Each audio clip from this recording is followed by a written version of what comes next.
The night 3. Little girls vanished, and a dog changed everything. On the surface, the Montgomery family looked perfect. Wealth, a seaside villa, 3 beautiful daughters. But behind the polished doors, darkness grew. One morning, the girls were gone, swept into the waves, or so the world was told. Vigils were held, prayers whispered, and the nation grieved. Yet deep in the shadows of a coastal village, truth breathed. The children were alive, guarded by an old fisherman and a dog named Rex. What unfolded was not just a story of betrayal and survival. It was about loyalty stronger than blood, about a dog who knew right from wrong when men had forgotten. Tonight, we walk with them, through fear, through lies, and toward justice.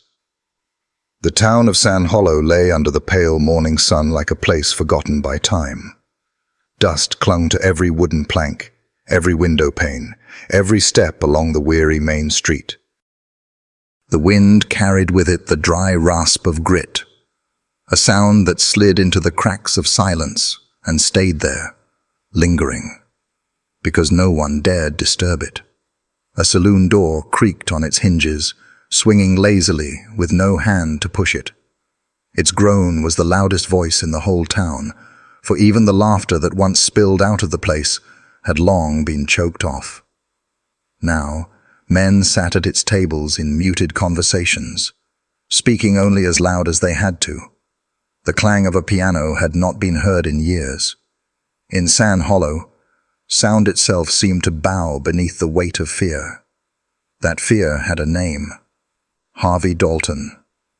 Dalton owned the store, the freight wagons, the land, the very debts of the people. His reach stretched over San Hollow, like the unrelenting desert sun, pressing down, smothering. If he willed it, a man could find himself without work, a family without bread, a home without shelter. And so, mouths stayed shut, eyes turned away. Hope shrank. It was into this silence that a small figure wandered, barefoot, her steps uneven against the rough boards of the walkway. Lily. She was 7 years old, though the bones of her thin arms and the hollow beneath her cheeks made her look smaller. Her hair, once dark and curling, was tangled now, dulled by dust and the harsh wind. The dress she wore hung loose, its hem torn from too many days of wear. She pressed her lips together as she walked, not because she had anything to hide, but because her stomach growled so loud she feared others might hear it. She had not eaten in 2 days. Her small hands clutched nothing, for she had nothing. Each morning she searched the streets as though they might offer her a secret. Sometimes a crust of bread left too long in the gutter. Sometimes a slice of apple skin thrown by a hurried hand. Most days nothing. But hope was stubborn in children, even the hungry ones. Especially the hungry ones. She passed the barber shop, its striped pole unmoving in the heat.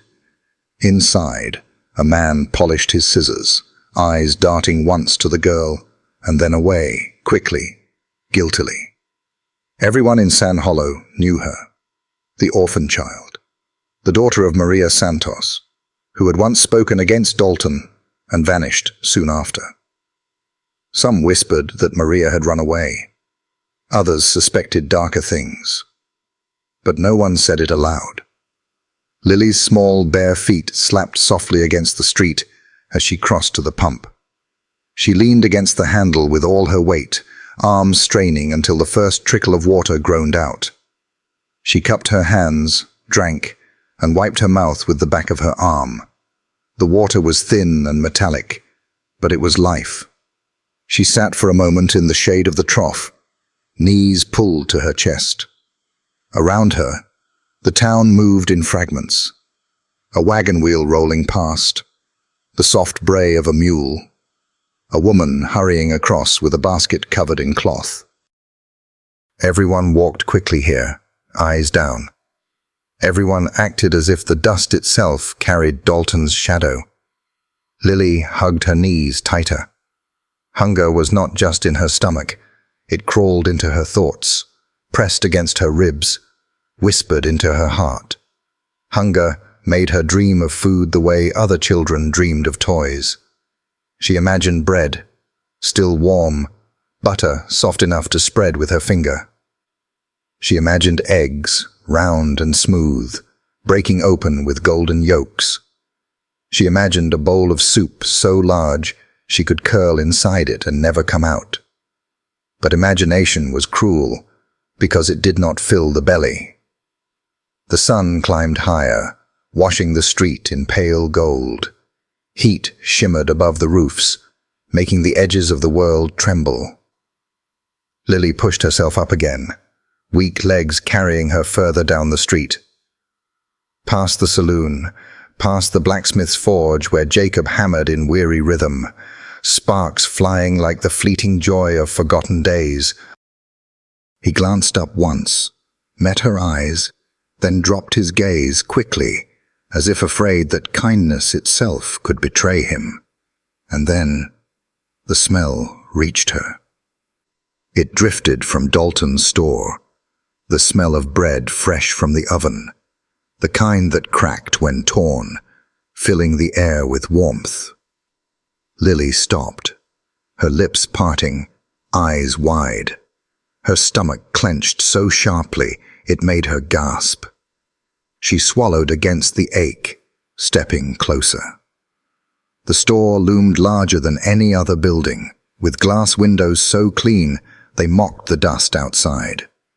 Behind them, baskets of goods sat in rows like jewels, apples polished to shine, sacks of flour stacked tall, and there, baskets of eggs, their shells smooth and pale, catching the morning light like treasures. She pressed her hand against the glass. The coolness startled her, but she did not move it away. Her eyes fixed on the eggs. She could almost taste them, soft, warm, filling. 3 of them would be enough. 3 would silence the ache, if only for a little while. Her hand dropped back to her side. She turned away, taking one step, then another. Her heart told her no. Her mother's voice, faint in her memory, whispered of honesty, of patience, of dignity. But her stomach screamed louder. It clawed at her insides, curling her forward. Each step away felt heavier than the last. She stopped in the middle of the dusty street, dust swirling around her ankles. The whole town seemed to hold its breath. From the saloon porch, a man tilted his hat lower. From the blacksmith's door, Jacob's hammer paused. From the shadows inside Dalton's store, unseen eyes watched. Lily stood trembling, torn between the hunger that begged her to act and the memory of her mother that begged her to resist. And somewhere in that silence, a choice began to take shape. The pump water had kept Lily alive for 2 days, but water alone could not quiet the storm inside her. Hunger was different from thirst. Thirst was sharp, demanding, a fire on the tongue that could be quenched with a single drink. Hunger was slower, more cruel. It gnawed quietly, taking little bites of strength with each hour, until her legs wobbled and her head felt light as smoke. She sat again in the shade behind the trough, her body curling inward, as if to protect itself. Her arms wrapped around her knees, chin pressed against them, ribs showing through the thin fabric of her dress. Each breath made her chest shudder, though the air was still. She thought of the last meal she had eaten, a stale crust of bread she had found behind the saloon. Even that had been shared with a stray cat that rubbed against her leg, purring, grateful for the smallest crumb. She remembered breaking the crust in half, pressing the rough piece into the cat's mouth, and how the sound of it crunching felt like company. She had chewed her half slowly, eyes closed, pretending it was more than it was. That was 2 nights ago. Her stomach growled now, so loud she pressed a hand against it as if to quiet it. The sound embarrassed her, though no one was close enough to hear. Still, she imagined the townsfolk could sense it. Imagined they judged her. Imagined they thought of her as greedy for simply wanting to eat. Lily tilted her head back against the wooden beam of the trough and closed her eyes. Behind her eyelids, memories stirred. Her mother's voice, soft, accented, always full of songs. Maria Santos had sung lullabies, even when her hands were raw from work at Dalton's store. She had promised Lily that honesty was the only treasure worth keeping. A good heart, Maria whispered once as she tucked her into bed, is the strongest shield. Even the cruel cannot take it from you. But her mother was gone. The bed was gone. The songs were gone. All that remained was this hunger. Lily pressed her palms together, as if in prayer, though she did not know if she prayed to God or only to the memory of her mother. I want to be good, she whispered inside herself. But I am so hungry. I am so tired. Her lips did not move, but the words were there, trembling. A fly landed on her arm. She shook it off weakly. Her skin was warm, too warm, from the sun that had risen higher. She thought of eggs again, the smooth shells she had seen lined up in Dalton's window. She imagined cracking one into a pan, the sizzle, the smell. She had once eaten eggs with her mother, on a morning when the world seemed lighter. The yolk had run down her chin, and her mother had laughed, wiping it away with her apron. The memory brought tears now, stinging her eyes. She opened them quickly, blinking hard. Crying wasted water, and water was precious. She wiped her face with the back of her hand, leaving a streak of dust across her cheek. The main street stretched before her, like a stage no one wanted to step onto. A few men moved about, hauling crates, but their movements were slow, reluctant. She noticed how none of them looked her way. It was as though she were invisible, or maybe it was safer to pretend she was. She wondered if anyone would feed her if Dalton did not own their debts. If the town was free, would someone take pity? Would a woman press bread into her hands the way her mother once had? Or was she destined to be forgotten, no matter what? Her stomach twisted again, a sharp pain that made her gasp softly. She pressed both hands against it, curling tighter. Morality seemed like a heavy stone, one she could not carry much longer. Survival whispered louder with each ache, promising relief if only she dared to reach out her hand. But reaching out meant taking. Taking meant stealing. Stealing meant sin. The weight of that thought pressed hard on her chest. She had seen what Dalton did to thieves. Men dragged into the square, their shame made public, their dignity stripped away. She had once hidden behind her mother's skirt as Dalton shouted, his voice like a whip, as he tied a man to a post with a sign. Dishonest. That man had left town the next day, never to return. And Lily thought, what would Dalton do to a child? Her lips trembled. Maybe he would forgive her, because she was small. Maybe he would strike her, because he could. Maybe he would laugh, that cruel laugh she had heard when he denied her mother wages for clumsy work. She hugged her knees tighter, rocking slightly, a small motion to soothe the hunger that could not be soothed. The pump groaned again as someone else drew water. She watched the cool stream fall into a bucket and wanted to press her face into it, to drink until she forgot everything else. But water was not food.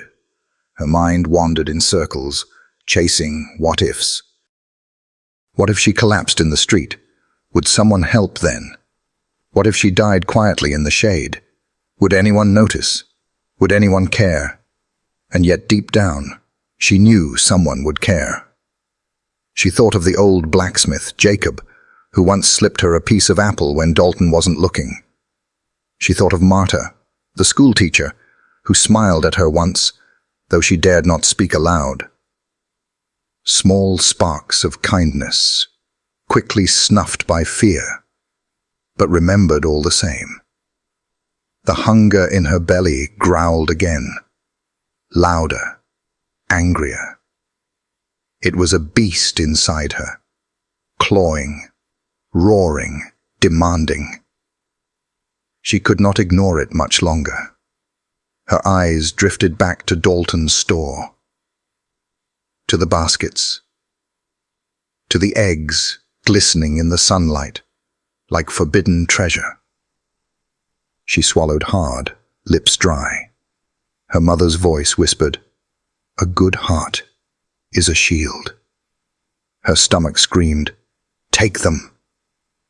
The dust swirled around her, as if the town itself waited for her answer.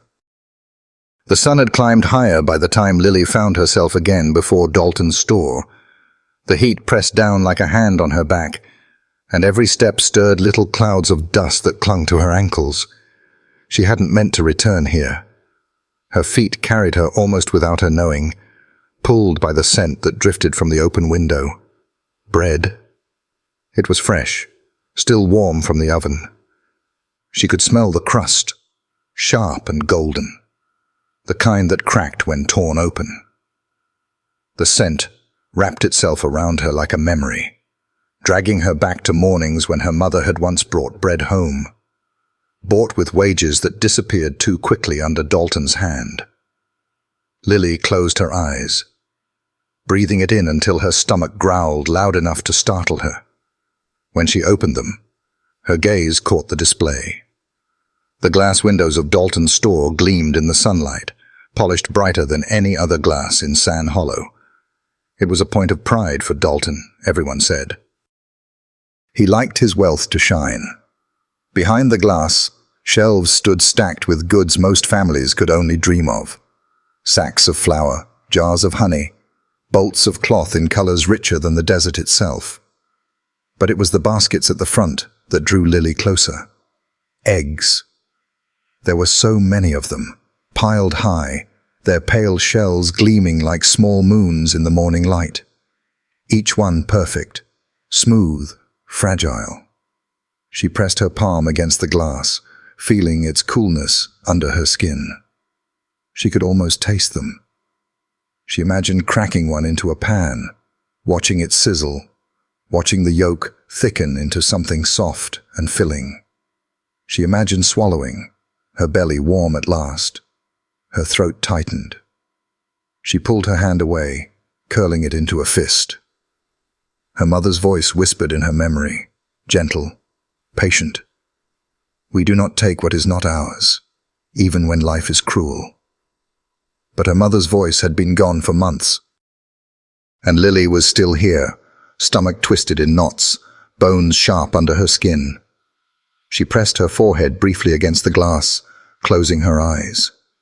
It was cool, soothing against the fever of hunger. She stayed there for a moment, as though the pain itself might share its strength. Behind her, the street was quiet. A wagon rattled in the distance, wheels crunching against gravel. A man coughed near the saloon, but no one came near Dalton's store. It was as though the place itself belonged to another world, one where abundance existed but could not be touched. Her hand slid down until her fingertips brushed the crack of the window's edge. She hesitated, biting her lip. Her chest rose and fell fast, shallow breaths rattling through her ribs. 3 eggs. That was all she thought she needed. Just 3. enough to quiet the hunger that had haunted her for 2 days, enough to stand again without trembling, enough to think without pain. She wasn't asking for the baskets. She wasn't asking for the bread or the honey or the bolts of cloth, just 3 small eggs. Would that really make her a thief? Her lips trembled. She knew the answer. She had seen what Dalton did to men who took less. She knew the shame, the cruel signs, the way the crowd had watched in silence. Her mother had told her, better to go hungry than to go dishonest. But hunger had no patience for wisdom. Her small hand pressed harder against the glass. The eggs glistened on the other side, so close she felt she could reach out and hold them. She imagined their weight in her palms, light but steady, like treasure she had earned. Her stomach growled again, loud and insistent. Her knees felt weak. She swayed, steadying herself with the glass. She thought of collapsing there, thought of the crowd stepping over her, thought of fading into dust unseen. No one would know her name. No one would remember her mother's fight. She would vanish, like so many before. Unless she chose differently. Lily turned her head slowly, scanning the street. No one was close. The blacksmith's hammer had gone silent. Marta, the teacher's door was shut. The saloon porch was empty. The town seemed to be holding its breath, waiting, as though it too wanted to see what she would do. Her breath caught in her throat. Her heart pounded so loud she could hear it in her ears. She pressed her small hand to her chest, as if to keep it from breaking through. 3 eggs. Her fingers curled against the edge of the window frame.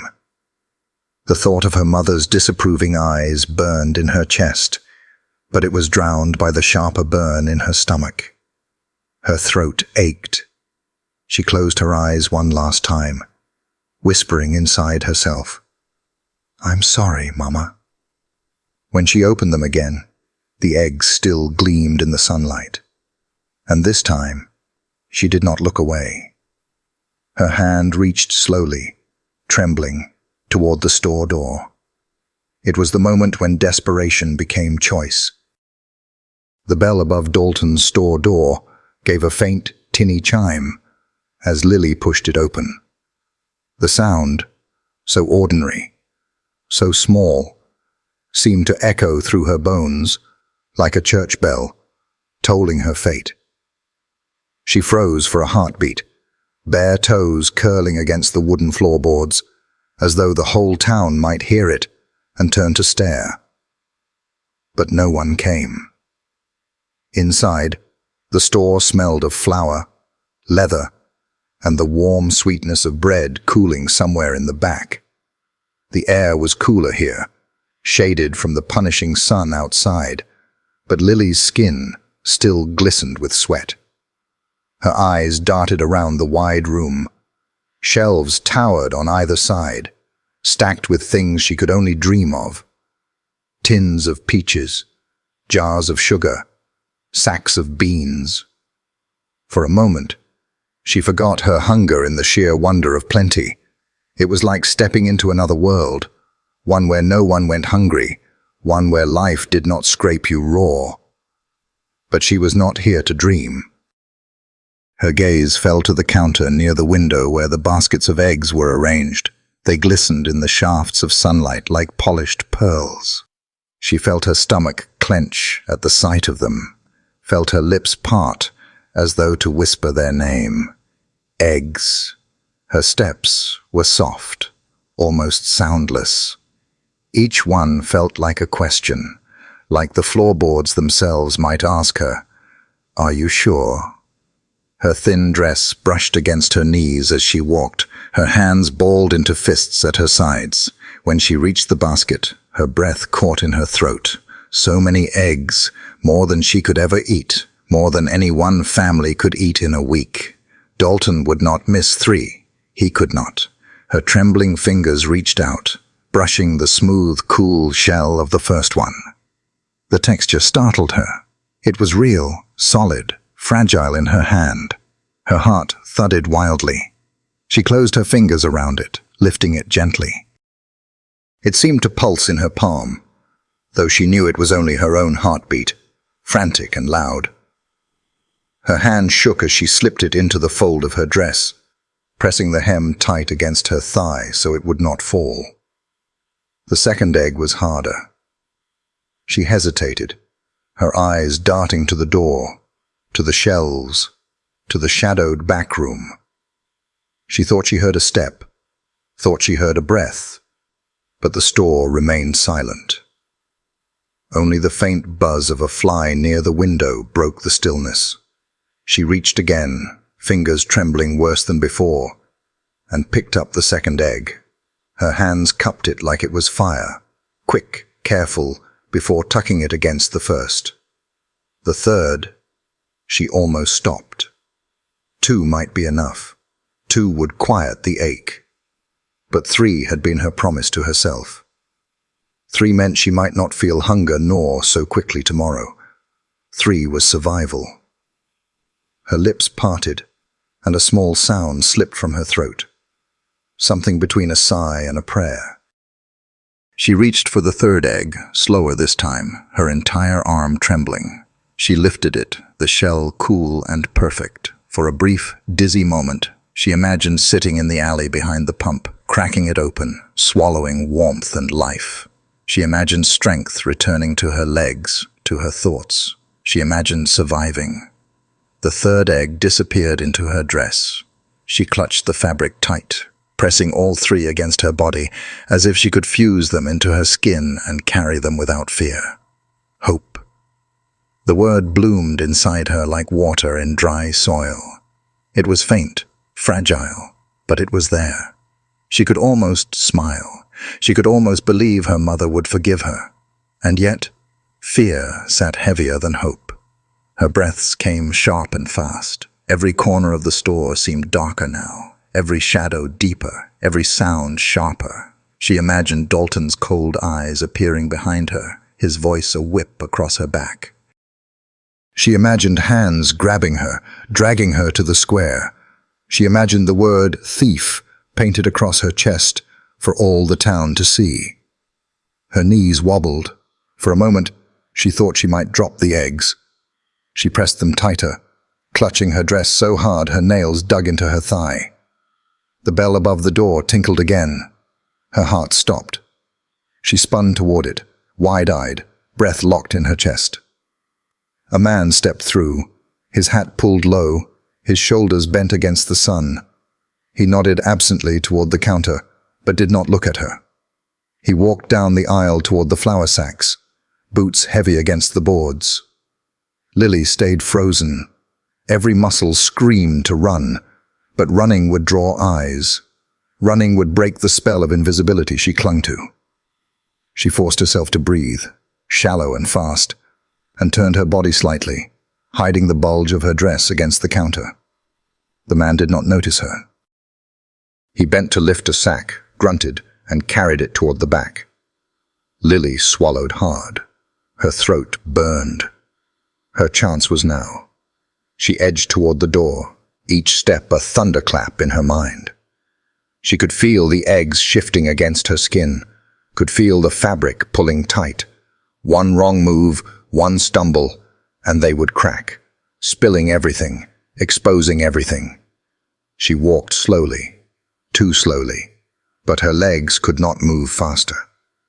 Her breaths came sharp, her chest aching with the effort of holding them quiet. The bell above the door waited. Just a few more steps. Her hand reached out, trembling toward the handle. For a fleeting moment, she believed she might make it, that she could step into the blinding sunlight and vanish into the dust, clutching her treasure. That tonight she might eat, might live, might see tomorrow. Her heart pounded against her ribs, like fists on a locked door.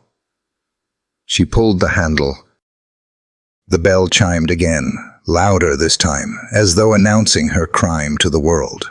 Lily stepped into the street, clutching her dress tight, 3 fragile eggs pressed against her body, carrying with them her fear and her hope. The sunlight outside should have felt like freedom. Lily stepped onto the dusty boardwalk, clutching the folds of her dress tight against her chest, the 3 eggs pressed close as though her very heartbeat might protect them. For one fragile instant, she thought she had done it. She thought she had stolen a moment of life back from the hunger that had tried to devour her. Then a voice cut through the silence. Well, well, it drawled, low and sharp, the kind of voice that made skin crawl before the mind understood why. Lily froze. From the shaded corner beside the store door, a figure shifted, stepping forward into the light. Harvey Dalton. The man was large, not in the way of strength, but in the way of shadow. He filled the space with presence alone. His waistcoat was neat, his boots polished despite the dust that clung to everything else in town. His hair was slicked back, silver at the temples. But his eyes were what made Lily tremble. Cold, pale, calculating, like 2 coins turned over in the palm of a gambler. A smile spread across his face, but it was not kind. It was the kind of smile a man wore when he found a rat in his pantry. "Look at this," Dalton said, his voice loud enough to reach the saloon porch, the smithy's open door, the women at the well. "A little thief, bold as brass, stealing from my own shelves." Lily's breath caught. Her fingers clenched tighter on her dress. The eggs pressed hard against her ribs. She shook her head, a tiny, desperate motion. I didn't mean, Dalton's voice cut her off. He took one long step toward her, then another, his boots heavy against the boards. "Children don't wander into my store by accident. Children don't walk out holding what isn't theirs." His smile deepened, but his eyes did not soften. "You're a criminal in the making, just like your mother." The words struck like a slap. Lily flinched. Her mother's name on his lips felt like poison. Dalton's hand shot out quick as a snake. His fingers, thick and calloused, clamped around her thin wrist. She gasped, stumbling as he yanked her toward him. The eggs shifted dangerously beneath her dress, and one nearly slipped. She tightened her grip on the fabric, desperate, but Dalton's hand squeezed harder, grinding her bones together until tears sprang to her eyes. "Look at her," Dalton called, raising his voice so the townsfolk would hear. He dragged Lily forward, spinning her so that her back pressed against his chest, his grip holding her upright like a captured prize. "Stealing from my store in broad daylight. Bold as sin, isn't she?" Windows opened, heads turned. People peeked from behind door frames. A hush swept down the street, the kind that carried fear at its edges. They saw the child, her face pale, her lips trembling, her small body trapped in Dalton's grasp. But no one moved. Dalton looked around, savoring the silence. "This is what happens when you let pity run wild," he announced. Her mother was the same. Thought rules didn't apply. Thought she could whisper lies about me and go unpunished. And now here's her brat, a thief before she's even grown. The words stung Lily deeper than the pain in her wrist. She shook her head again, her small voice breaking through the air. "Please. I was just hungry." Dalton leaned down, his breath hot against her ear. "Hungry thieves grow into greedy thieves," he hissed. "And greedy thieves destroy order." He pulled her arm higher, forcing her up onto her toes. She whimpered, but he only smiled wider. "Best we teach you what order feels like." The crowd shifted, unease rippling through them. Jacob the blacksmith clenched his fists at his sides, his hammer still in his hand, but he didn't move forward. Marta, the schoolteacher, stood frozen by the well, her face pale. The saloon door creaked as someone slipped back inside, unwilling to watch.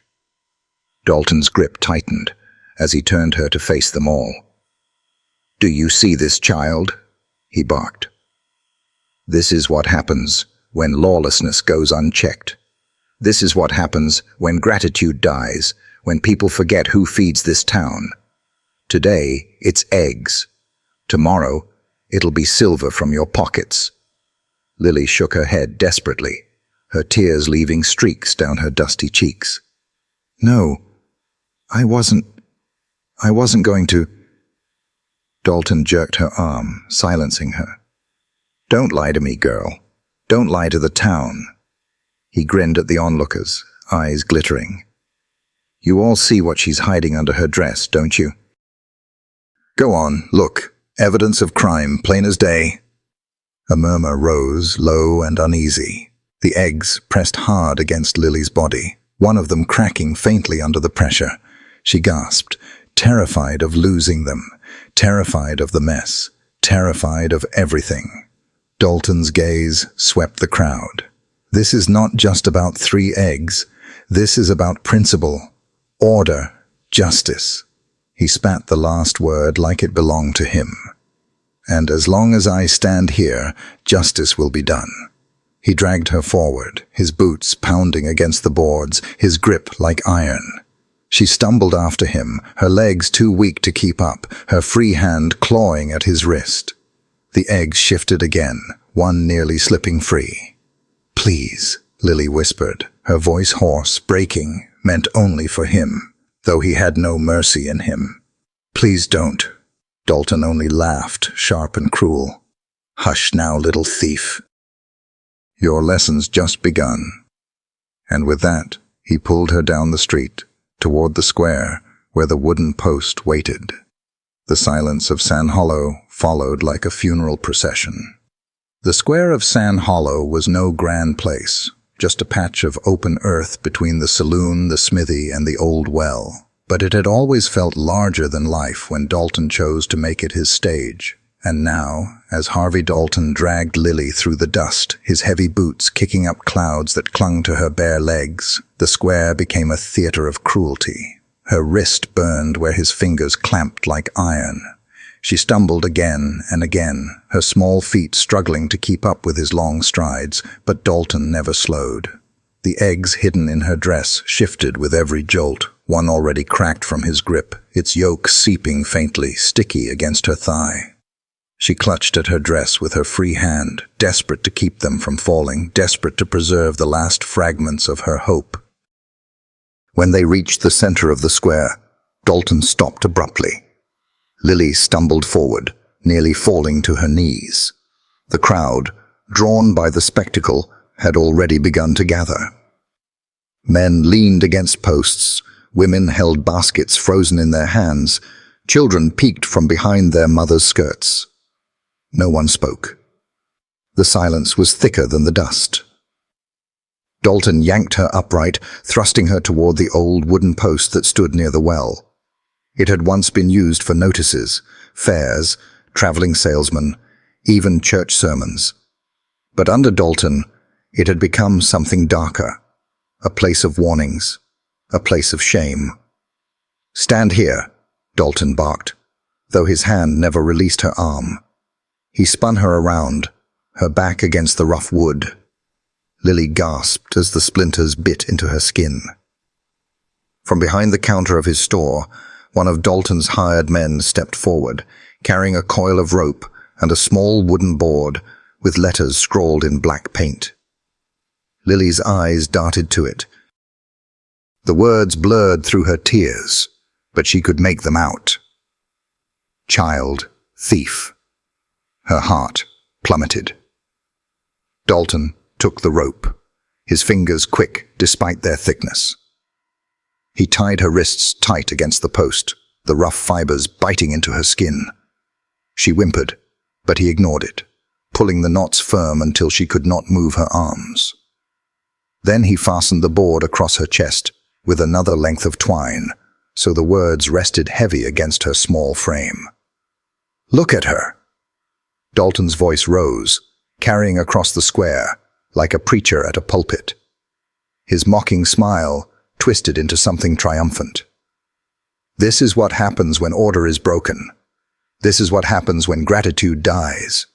A thief, bold enough to steal from the very hands that feed her. Lily squirmed against the ropes, her breath shallow, tears streaking her dirt-stained cheeks. Her voice came out in a trembling whisper, barely audible. "I was just hungry."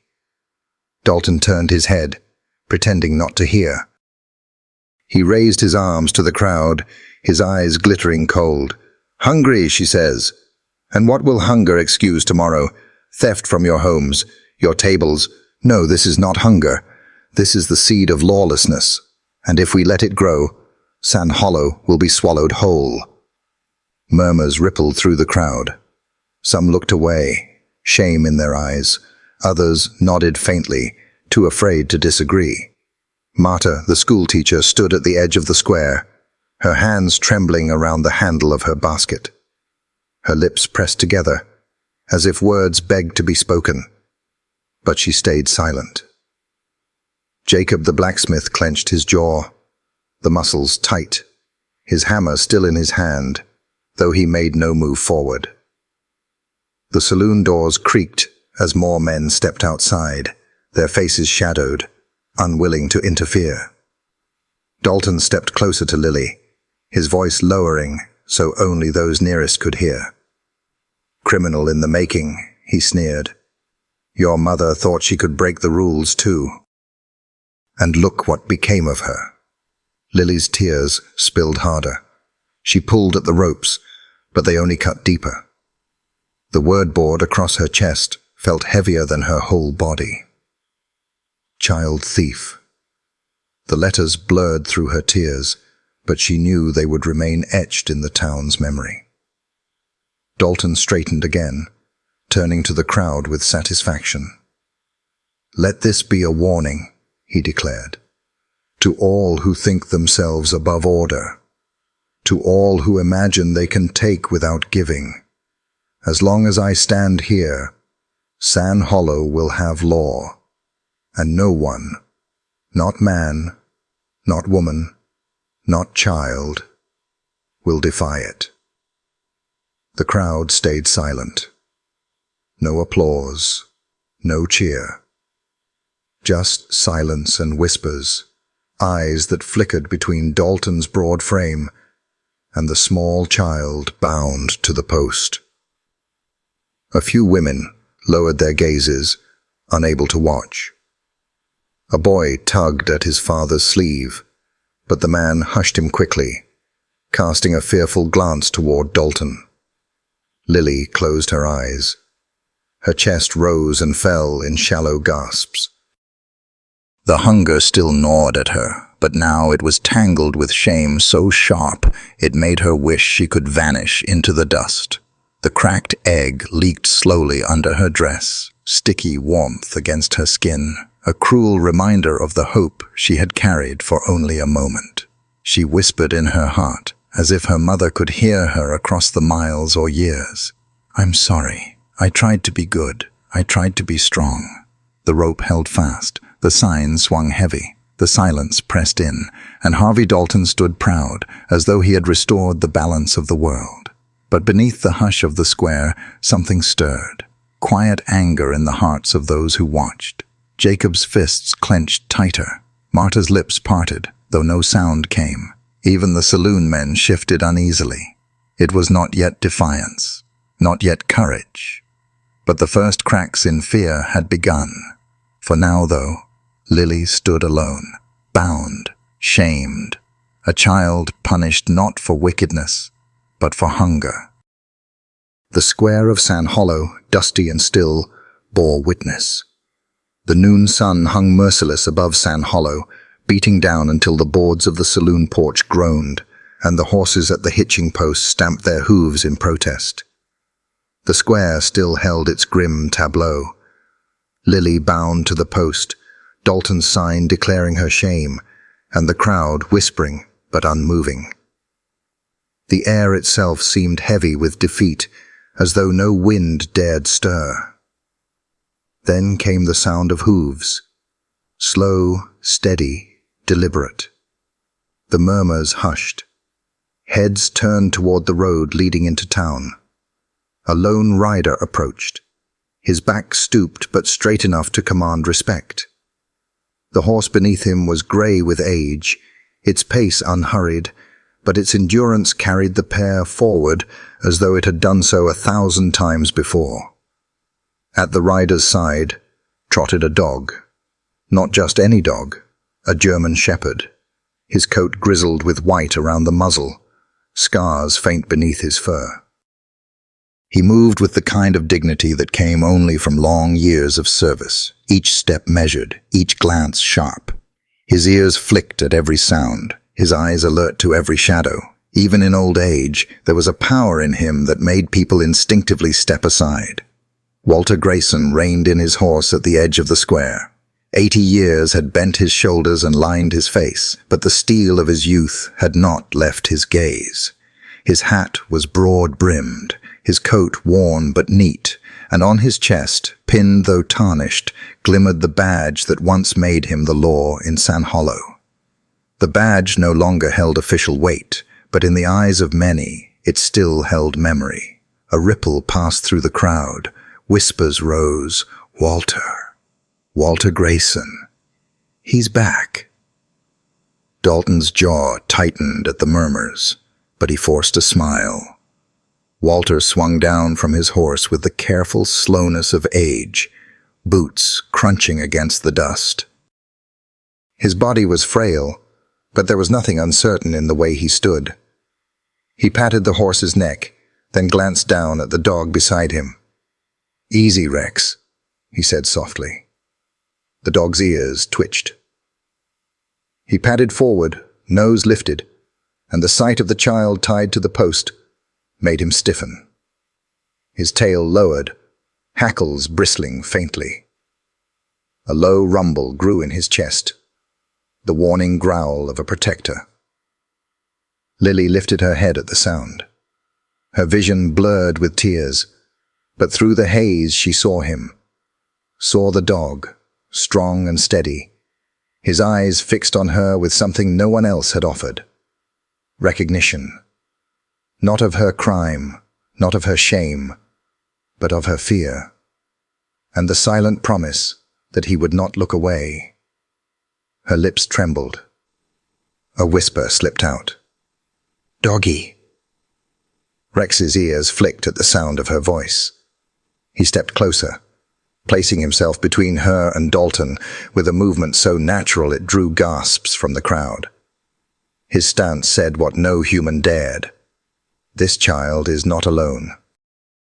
Walter followed, leaning heavily on his cane, but standing tall enough to look Dalton in the eye. His voice was steady, worn with age, yet sharp as ever. "Harvey Dalton," he said. Dalton's smile tightened further. "Walter Grayson, I thought you'd gone to pasture long ago." Walter's lips curved in something not quite a smile. "Pasture doesn't suit me. I hear too much when I sit still.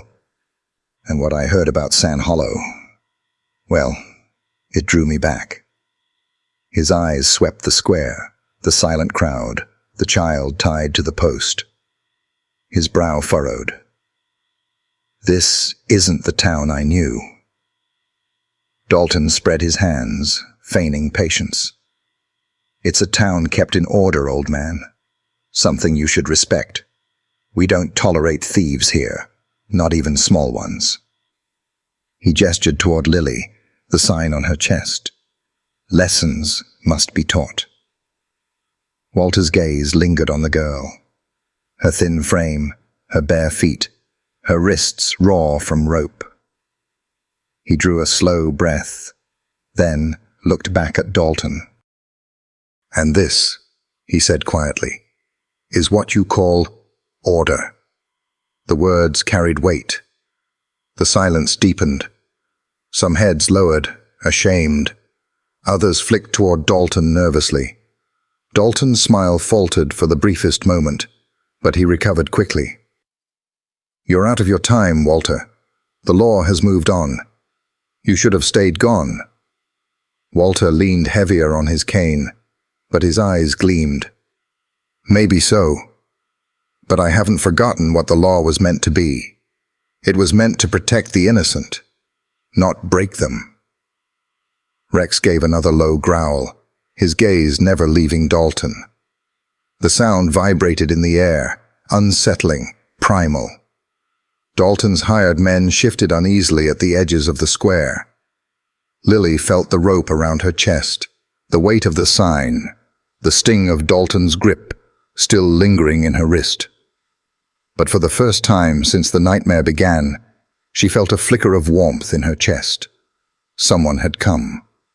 Someone stood before Dalton, without bowing his head. And a dog had placed itself at her side. It was not rescue yet. It was not freedom. But it was hope. The crowd watched, breathless. Something had shifted in the square. Walter straightened as much as his old bones allowed. "Take that sign off her, Dalton," he said. His voice was soft, but it carried, "She's not a criminal. She's a child, and children don't deserve shame. They deserve mercy." The words hung in the air, fragile yet unyielding. Dalton narrowed his eyes. His mocking smile did not return. For the first time, the master of Sand Hollow looked unsettled. And beside Walter, Rex stood firm, his dark eyes locked on Dalton, as if daring him to take another step closer to the girl. The square seemed to hold its breath. Walter's words still lingered in the hot air, but it wasn't the old sheriff who made the crowd stir. It was the dog. Rex had stepped forward, paws planted firmly in the dust, his body taut as a drawn bow. His gaze locked onto Dalton with an intensity that made even the bravest man uneasy. The fur along his spine rose in a slow ripple, his tail stiff and low, his chest swelling as a low growl rolled out like distant thunder. The sound wasn't loud, but it carried. It was the kind of growl that spoke to something buried deep in every listener's bones. The ancient warning of predator against predator, of protector against threat. The hairs prickled on the necks of the men leaning against the saloon post. Marta's hand froze halfway to her mouth. Children clutched tighter to their mother's skirts. Dalton's smile faltered for a heartbeat. He glanced down at the dog, his jaw tightening. "Call your mutt off, Walter," he said, though his voice lacked its usual smoothness. Walter's hand rested lightly on the cane, his other hovering near Rex's back, not to restrain, but to steady. His old voice was calm. "Rex doesn't bark without reason. Never did." The growl deepened. Rex took another step, dust puffing around his paws. He angled his body sideways, placing himself squarely between Dalton and Lily, who was still bound to the post.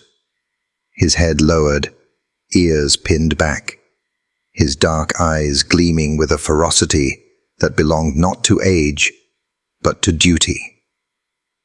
Lily stared, her breath caught in her throat. For so long she had felt invisible, too small for anyone to see, too weak for anyone to care. But the dog saw her.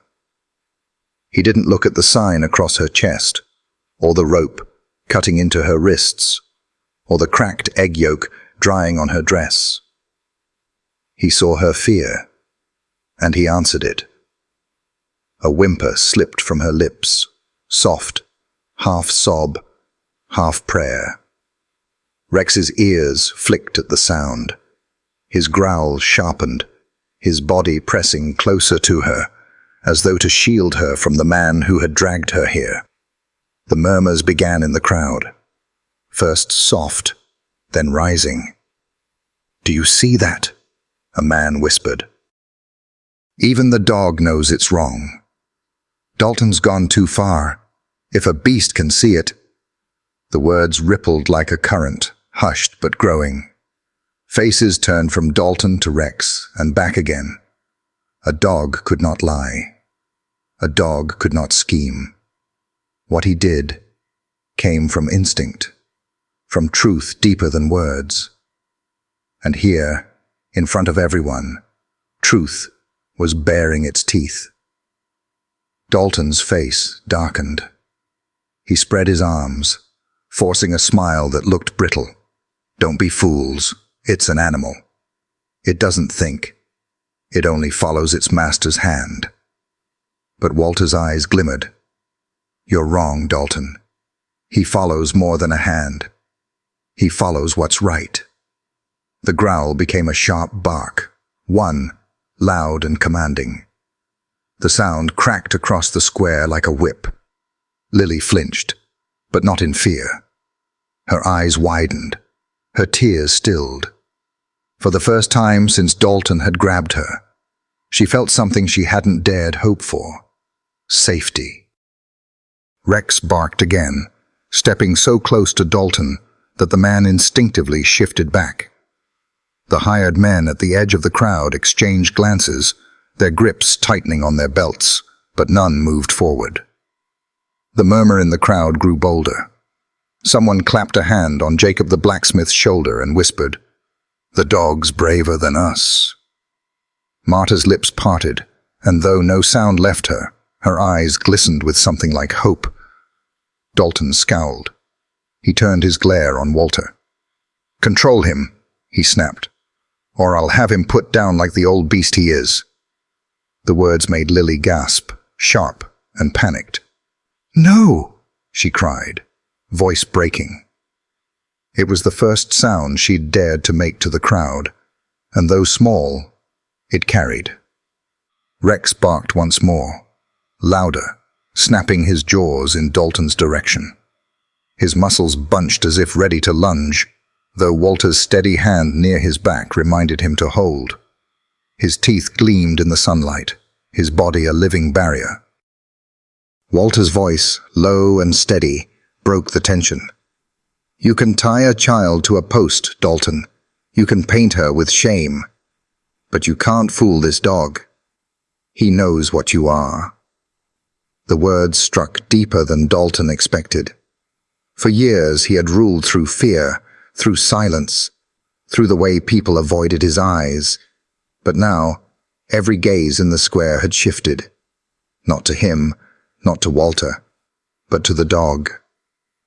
And in that gaze, Dalton saw something he despised more than anything else. Doubt. He opened his mouth to speak, to bark another order. But his words faltered as Rex growled again, louder, his body leaning closer to Lily. The dog's breath stirred the dust at her feet. The sign across her chest swayed slightly, its painted letters suddenly less certain. Child thief. What did those words matter when the truest judge, a creature beyond fear or politics, stood against them? The crowd murmured louder now, no longer just whispers. "He's protecting her. Dalton's wrong. The dog knows." Lily's tears slid quietly down her cheeks, but her lips curved into the smallest, trembling smile. She leaned into the rough wood of the post, not from defeat, but from relief. Someone was with her. She was no longer invisible. And for the first time in years, Sand Hollow trembled. Not under Dalton's power, but under the growl of a dog who had nothing left to prove, and nothing left to fear. Rex stood tall, unyielding, the embodiment of justice in fur and bone. The square of Sand Hollow had never been so quiet. Even the creak of the saloon doors seemed to hush themselves, as though the town feared to disturb the standoff forming at its center. A frail old sheriff, his grizzled dog, and a child tied to a post, against the man who claimed to own it all. Rex's growl still lingered in the air, the vibration of it humming through the dust. Dalton's face was hard, but his eyes flickered, an unease he tried to bury beneath the mask of authority. Walter Grayson stepped forward, his cane pressed into the earth, his other hand lifting slowly to the pocket of his coat. The gesture was calm, deliberate, meant to show no threat. The crowd leaned closer, their whispers trailing off into a tense stillness. From his coat, Walter drew out a small leather pouch. The strings were frayed, the leather cracked with age. He weighed it in his hand once before letting it fall open. The faint jingle of coins carried through the silence. Walter's voice, though soft, carried with clarity. "I'll pay for the eggs." The words struck like a stone in a pond. Ripples passed through the crowd. Gasps, murmurs, the shuffle of feet. Dalton's eyes narrowed. "What did you say?" Walter looked at him steadily. His face was lined with years, but his gaze was sharp as the day he'd first pinned on the badge. He glanced once at Lily, her small frame trembling against the post, then back at Dalton. "3 eggs. That's all she took. I'll pay for them. More than fair. Untie the girl, and let this end." The pouch jingled faintly as Walter held it out. His hand was steady despite the weight of 80 years, despite the presence of the man before him. For a heartbeat, hope flared in the crowd. A simple solution. A child fed, a debt repaid, a shame undone. Even Marta, clutching her basket, let out a breath she hadn't realized she was holding. But Dalton only laughed. It wasn't the laughter of a man amused. It was sharp, cruel, ringing against the wooden walls like the crack of a whip. He stepped closer, his shadow falling across Walter and the dog. "Money?" Dalton sneered. "You think this is about money?" He jabbed a finger toward Lily, the board across her chest swinging with the motion. "No, Grayson. This is about principle, about order. A line drawn in the dust that no one crosses." Walter didn't move. "She's a child, Harvey." His voice was low, even, but each word carried the weight of a gavel. "A hungry child. You know hunger when you see it. This isn't theft. It's desperation." Dalton's smile curled tighter. Desperation grows into defiance. Defiance grows into chaos. You'd know that if you weren't too old to remember. His voice rose, turning to the crowd. "If we forgive this, what comes next? What happens when others decide they can take what's mine? This town depends on order, and order depends on fear." The words cut through the air like the crack of a whip, but something in the crowd shifted, a ripple of unease. His choice of words had slipped, and people heard it. Order depends on fear. Walter caught it too. His eyes hardened. "No, Harvey. Order depends on justice. And justice without mercy isn't justice at all. It's tyranny." The crowd murmured louder now. Some faces turned away from Dalton, shame burning on their cheeks. Others looked to Walter with cautious hope. Dalton's jaw clenched. He stepped closer still, close enough that Walter could see the pulse in his throat, the tightness in his smile. "You're a relic, Grayson, an old man clinging to stories. You don't run this town anymore. I do." He leaned in, his voice dropping low, meant for Walter alone. "And I'll break anyone who tries to take that from me, even you." Rex bristled, his growl deepening, the sound vibrating through the boards beneath their feet. His body pressed closer to Walter's leg, ready, unyielding. Walter's hand closed around the pouch of coins. He didn't lower it. His voice, when he spoke, was quiet but sure. "Then the difference between us is plain. You use fear to hold power. I use courage to remind people they still have a choice." The crowd heard it. They heard the old sheriff's words, steady as the dust. and something in their hearts stirred. Jacob's hammer clanged once as he set it down against the forge. Marta's eyes shone with unshed tears. Even the saloon men shifted uneasily, as though Dalton's shadow had grown less certain. Dalton straightened, his smile gone. "So be it," he said coldly. "But mark my words, Grayson. This town is mine, and I'll prove it again and again, until not even an old dog's bark can drown me out." He turned to the crowd, his voice booming once more. "This child remains tied. This sign stays, not because she stole 3 eggs, but because no one steals from me and walks away unpunished. That is order. That is law." The square fell into silence once more. A silence heavy with tension, with cracks forming, with fear beginning to fray. And in the center of it all, Walter stood unshaken, the pouch of coins still in his hand, his old dog still growling at his side. A frail man, perhaps, but not defeated. And Lily, bound to the post, felt the first true shift in the air. For the first time, someone had spoken against Dalton and lived to stand. For the first time, her shame was not hers alone to carry. The battle lines had been drawn, between law twisted into cruelty and law remembered as compassion. The sun showed no mercy to Sand Hollow that day. It rose higher and higher, burning the square with a pitiless glare, until even the boards of the saloon porch seemed to sizzle beneath its weight. Dust shimmered in the heat, turning the air into a wavering mirage. Shadows shrank into nothing, and still Lily remained tied to the post. Her head drooped, her dark hair plastered to her face with sweat, her lips cracked, her breath shallow, each one a struggle.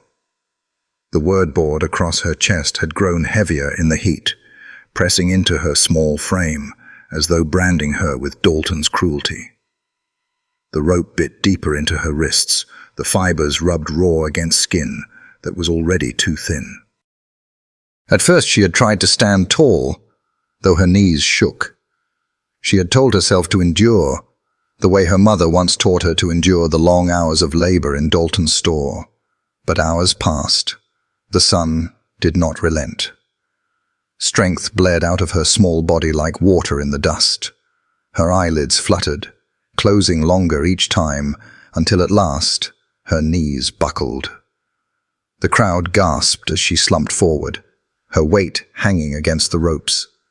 Her chin fell to her chest, her breath rattling. Dalton watched from the steps of his store, arms folded, face cold. "Let it be a lesson," he said loudly, though his words rang flat. "Law doesn't bend for pity." But no one cheered. No one answered. Only the sound of a dog breaking the silence. Rex had been watching for hours, his eyes never leaving the child. When her knees gave way, when her head fell forward, something inside him snapped into certainty. He lunged forward, his nails scraping against the boards as he planted himself directly in front of her. The crowd stirred as the German shepherd stood tall, his body shielding hers from the merciless sun.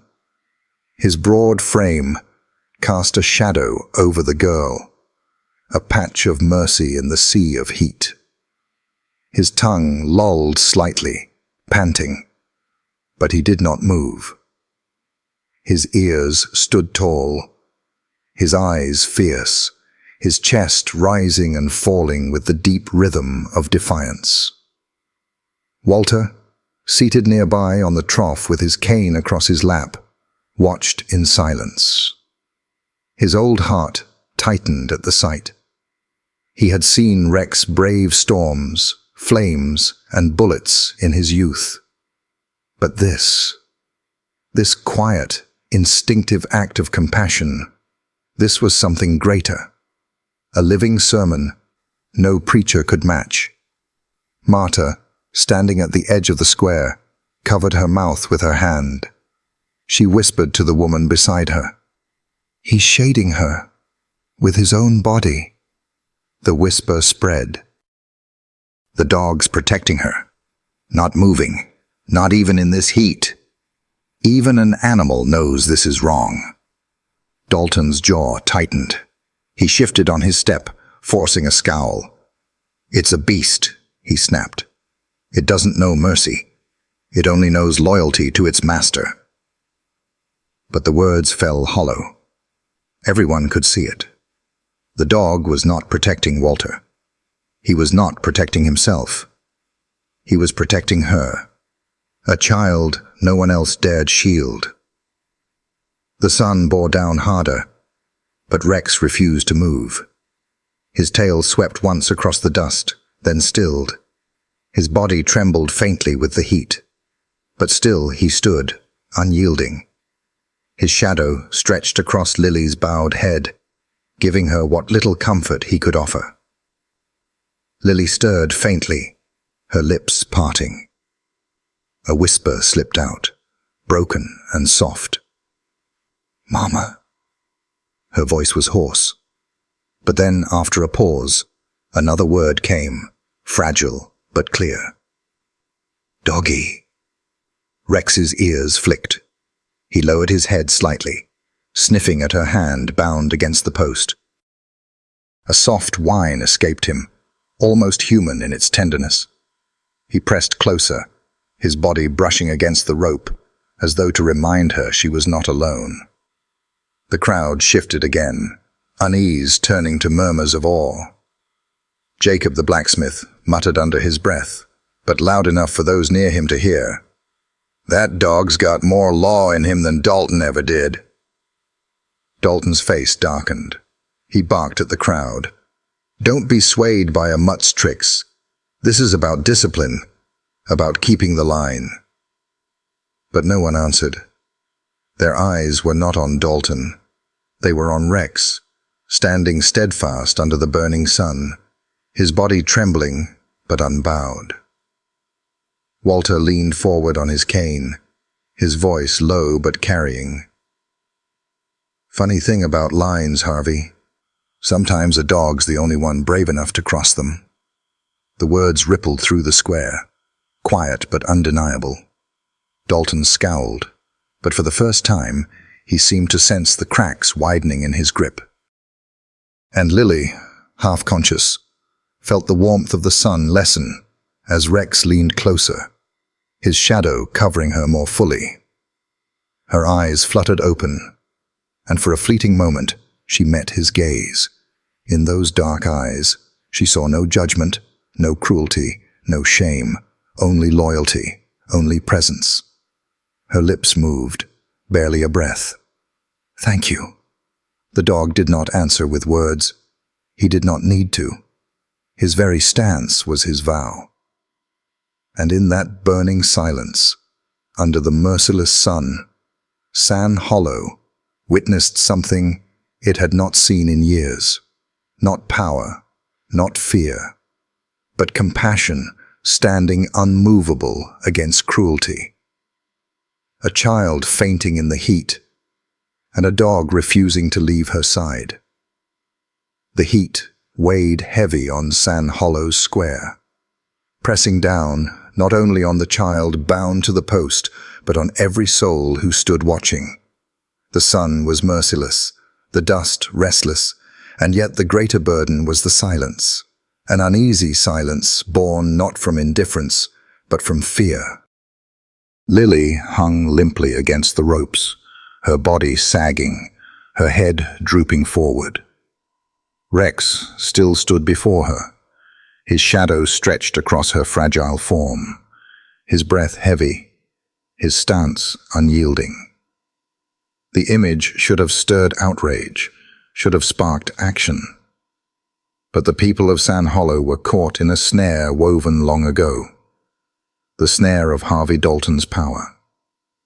Near the well, Marta Alvarez stood with her basket of books pressed tightly to her chest. She was a thin woman, her dark hair pinned neatly under her bonnet, her face pale in the heat. Her lips trembled as she watched the child, as she watched the dog shielding her. "She's only 7, Marta whispered, her voice breaking, though no one had asked her to speak. The woman beside her, a laundress, shifted uncomfortably, avoiding her eyes. Marta pressed on, her words spilling in a trembling rush. 7 years old, and he's tied her to a post like a criminal. This isn't discipline. This isn't justice. It's cruelty. The laundress shook her head quickly, eyes darting toward Dalton's broad frame on the store steps. Quiet, Marta. He'll hear you. He always hears. Marta's throat tightened. She lowered her voice, but not her conviction. We can't just stand here. Look at her. She'll die out there in this heat. From the smithy's doorway, Jacob leaned on the handle of his hammer, sweat beading on his brow. He was a broad man, shoulders thick from years of work, his leather apron stained with soot. His eyes burned as they fixed on the girl, but his jaw was clenched tight with restraint. She's right, he muttered to the man beside him, another smith's apprentice. This ain't justice. It's a show. The younger man glanced at him nervously. And if you say that aloud, you'll be out of work by sundown. Dalton controls every order that comes through this forge. Jacob spat into the dust, his jaw working. And what's a forge worth if we all turn into cowards? His voice shook, not from weakness, but from the weight of a question that hung over him heavier than iron. At the saloon porch, 2 men played at cards, but their hands had stilled. One of them, a rancher named Ellis, let out a long sigh. Never thought I'd see the day a dog's got more backbone than we do. His companion shot him a warning glance. Careful. Dalton's ears stretch farther than you think. Ellis looked back toward the square, toward the small figure sagging in the heat. Yeah, he said quietly, almost to himself. But a man's soul only stretches so far before it snaps. The murmurs spread in fragments. Whispers here, sighs there, guilt rolling through the crowd like a gathering storm cloud that could not yet break. Each person felt the weight, the sickness of watching cruelty and doing nothing. But each also felt the chain of their own survival. Jobs, debts, families who depended on them. Dalton's power was not just his wealth. It was the way he had bound every life in town to his hand. Marta clutched her basket tighter. Her knuckles whitened. I can't keep teaching children to read about heroes and justice and goodness if I stand here and do nothing. Her words trembled, but her eyes were steady. The laundress beside her whispered harshly, Marta, please. Think of your position. Think of what he'll do to you. Marta swallowed hard. Her voice dropped, nearly a prayer. And what about what I'll do to myself if I stay silent? Jacob, still leaning on his hammer, let out a low groan. His apprentice shifted nervously.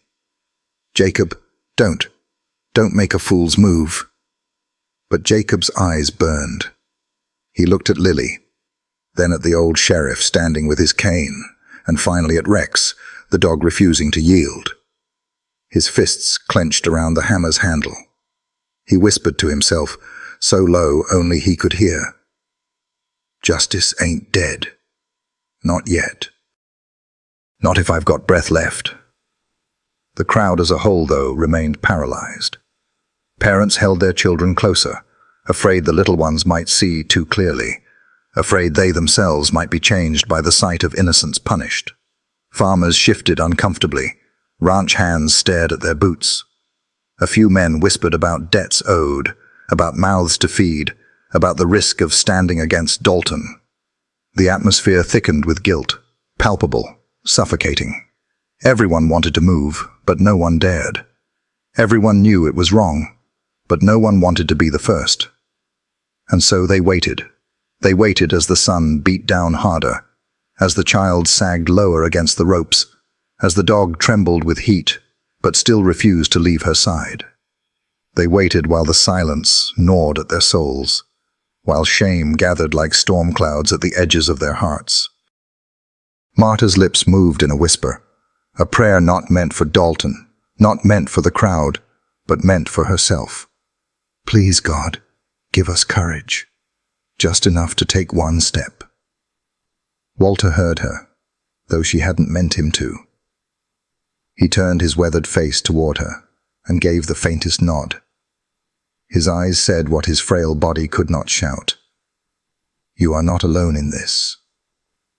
The square of Sand Hollow remained still, paralyzed between fear and conscience. But beneath the hush, the first rumblings of something else stirred. Not yet defiance, not yet rebellion, but the breaking of silence in hearts that could not bear much more. And all the while, Rex stood immovable in the burning sun. His shadow stretched across the child, the first to act when no one else would.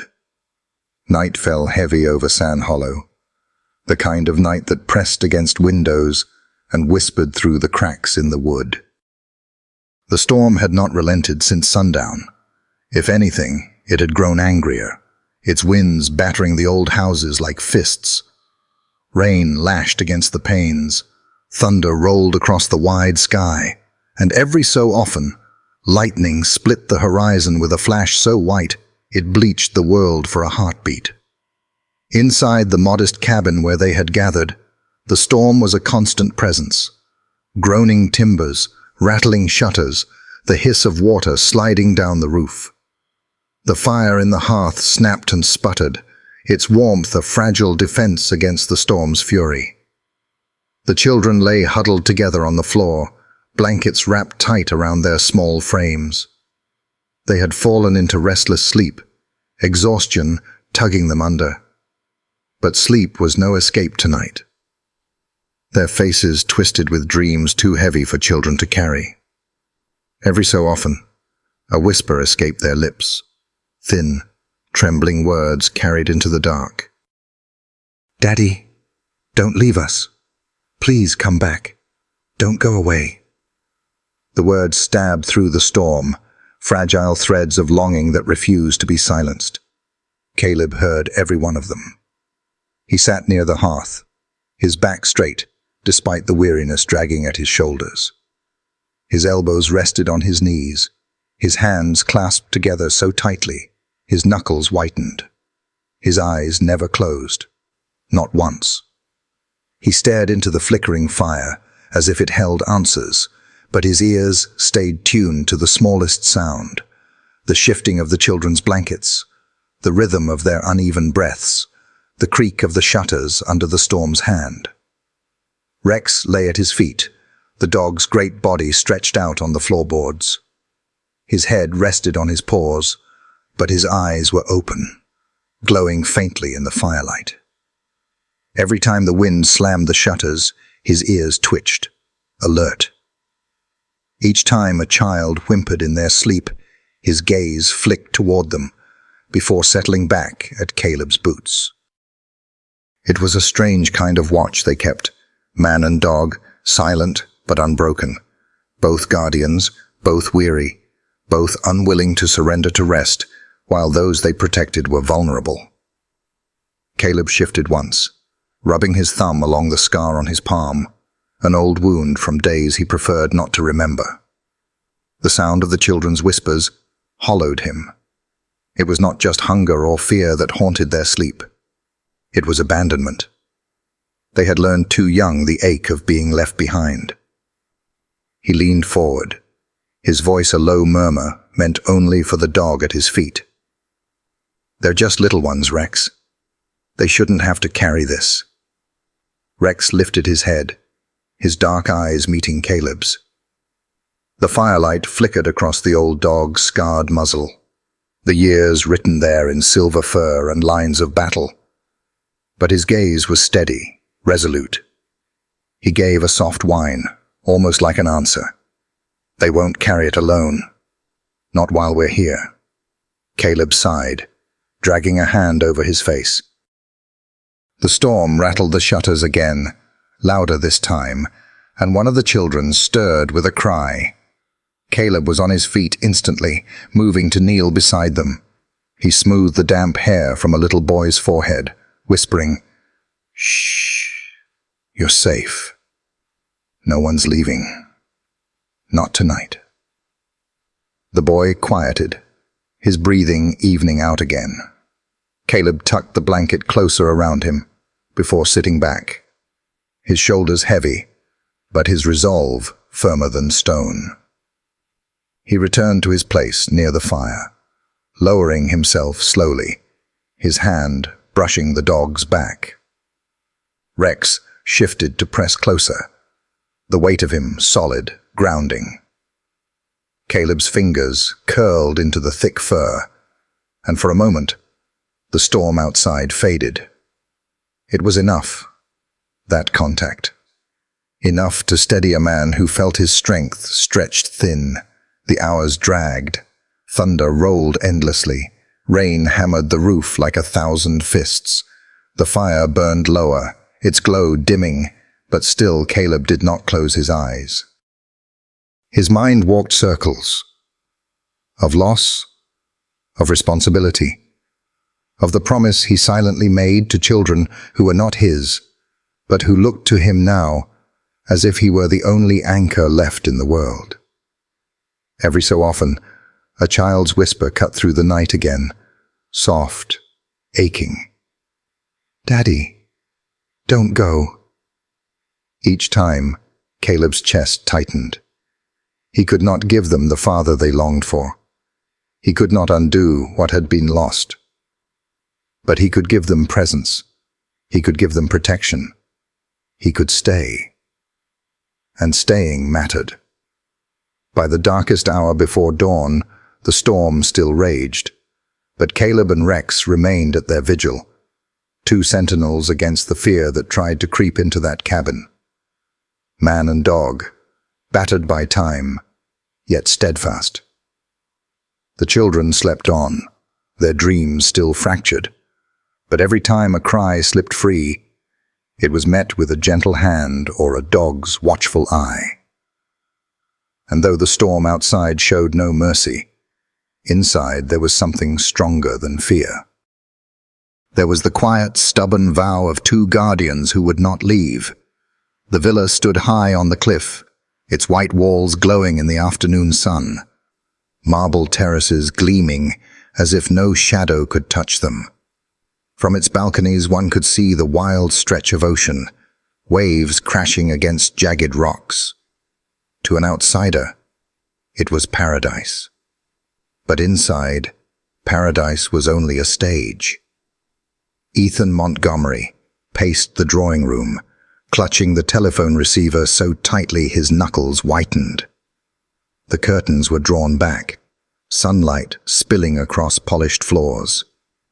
His breath came uneven, not from grief, but fear. Fear of forgetting his lines. On the velvet chaise, Veronica reclined with feline grace, her hand resting on her rounded belly.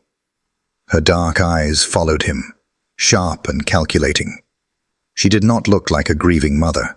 She looked like a director, watching her actor falter. "You're trembling," she said, her voice like glass. "Stop. It makes you look guilty." Ethan turned toward her, jaw tight. "I can't just... Veronica, they were..." He stopped himself, the word daughters burning his throat. "They are gone. I don't need to pretend." Veronica rose, silk gown whispering against the floor, and pressed a hand against his chest. The gesture steadied nothing. "Listen, you are not their father tonight. You are the grieving father. Do you understand the difference?" Ethan's breath shuddered. Beyond the terrace doors, the sea stretched endlessly. Somewhere in its vastness, a raft drifted farther and farther away.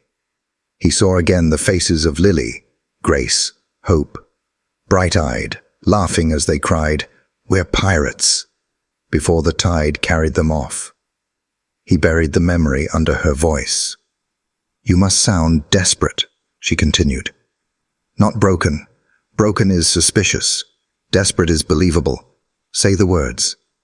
His throat dry, Ethan raised the receiver. "Hello, this is Ethan Montgomery. Please, you must help me. My daughters, they're gone. They vanished on the beach. I turned away for a moment and now I can't find them." His voice cracked.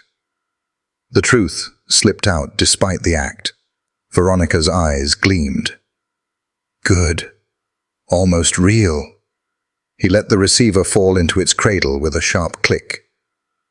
Almost real? His voice was bitter. It is real, Veronica. They are gone. Her gaze hardened. Don't be pathetic. They were obstacles. Do you want our son to be born into weakness? Into a life where 3 little girls drain his inheritance? No. You chose. Now you live it. Ethan staggered. I didn't choose. You pushed me. And you let yourself be pushed, she whispered. That makes us the same. The villa seemed to hold its breath. Outside, waves slammed against the cliffs, as though the sea itself rejected the lie crafted within the marble walls. What if they find the raft? Ethan whispered. What if someone saw? Then you cry harder, Veronica said simply, settling back onto the chaise. And you remember why we're doing this. Our son, our future. They were my daughters. His voice broke, the last word shattering him. They were your past, she cut in. Choose which matters more. The storm deepened, rattling the villa's windows. Ethan lifted the receiver once more, his chest heaving. Yes, police, please. It's an emergency. My daughters. They're gone. Please, someone help me. This time, his words were raw enough to satisfy her. The performance had begun. By the time the detectives arrived, the villa had transformed into a theater of grief. The ocean roared below, but inside the lights glowed soft and golden. Ethan looked disheveled, collar loose, eyes red. He stumbled toward the officers, the portrait of a man undone. Please, he gasped, gripping their arms. You have to find them. My little girls. Detective Marlowe steadied him. We'll do everything we can. Tell us what happened. From the start. Ethan collapsed into a chair. Veronica swept to his side. Pale silk draped perfectly, her face streaked with rehearsed tears. She sat close enough to seem supportive, far enough to appear restrained by grief. A performance within the performance. They were playing, Ethan stammered. On the beach. I turned away for a moment, and then they were gone. All 3. Vanished. Detective Collins scribbled into his notebook. No witnesses? No signs? Nothing, Ethan said hoarsely. Just waves. I screamed their names until my voice broke. Veronica leaned forward, pressing a handkerchief to her lips. They were such sweet girls. I only wanted to be a good stepmother, and now they're gone. Her voice cracked, perfectly timed. The detectives exchanged a glance. They had seen liars. They had seen grief. Rarely had they seen grief worn so convincingly as a costume. We'll send men along the shore, Marlowe said gently. Boats will sweep the current, if they've drifted. He stopped short, the silence filled with unspoken dread. Ethan clutched Veronica's hand, his own shaking. Please, I'll do anything. Just bring them back. Collins closed his notebook. We'll alert the press. More eyes mean more hope. Do you wish to offer a reward? Ethan's stomach turned. Veronica's eyes cut sharp as a blade. Yes, he said quickly. 10,000. Whatever it takes. The detectives nodded and left. As their footsteps faded, Veronica straightened by the window, her face smooth again. 10,000, she murmured. Perfectly believable. Ethan sagged in his chair, hollow. By dawn, the headlines screamed, "Triplets lost at sea. Millionaire offers reward." Photographs showed Ethan's hollow eyes, Veronica's tear-streaked face, her hand resting protectively on her belly. To the world, they embodied tragedy. Sympathy poured in like floodwater.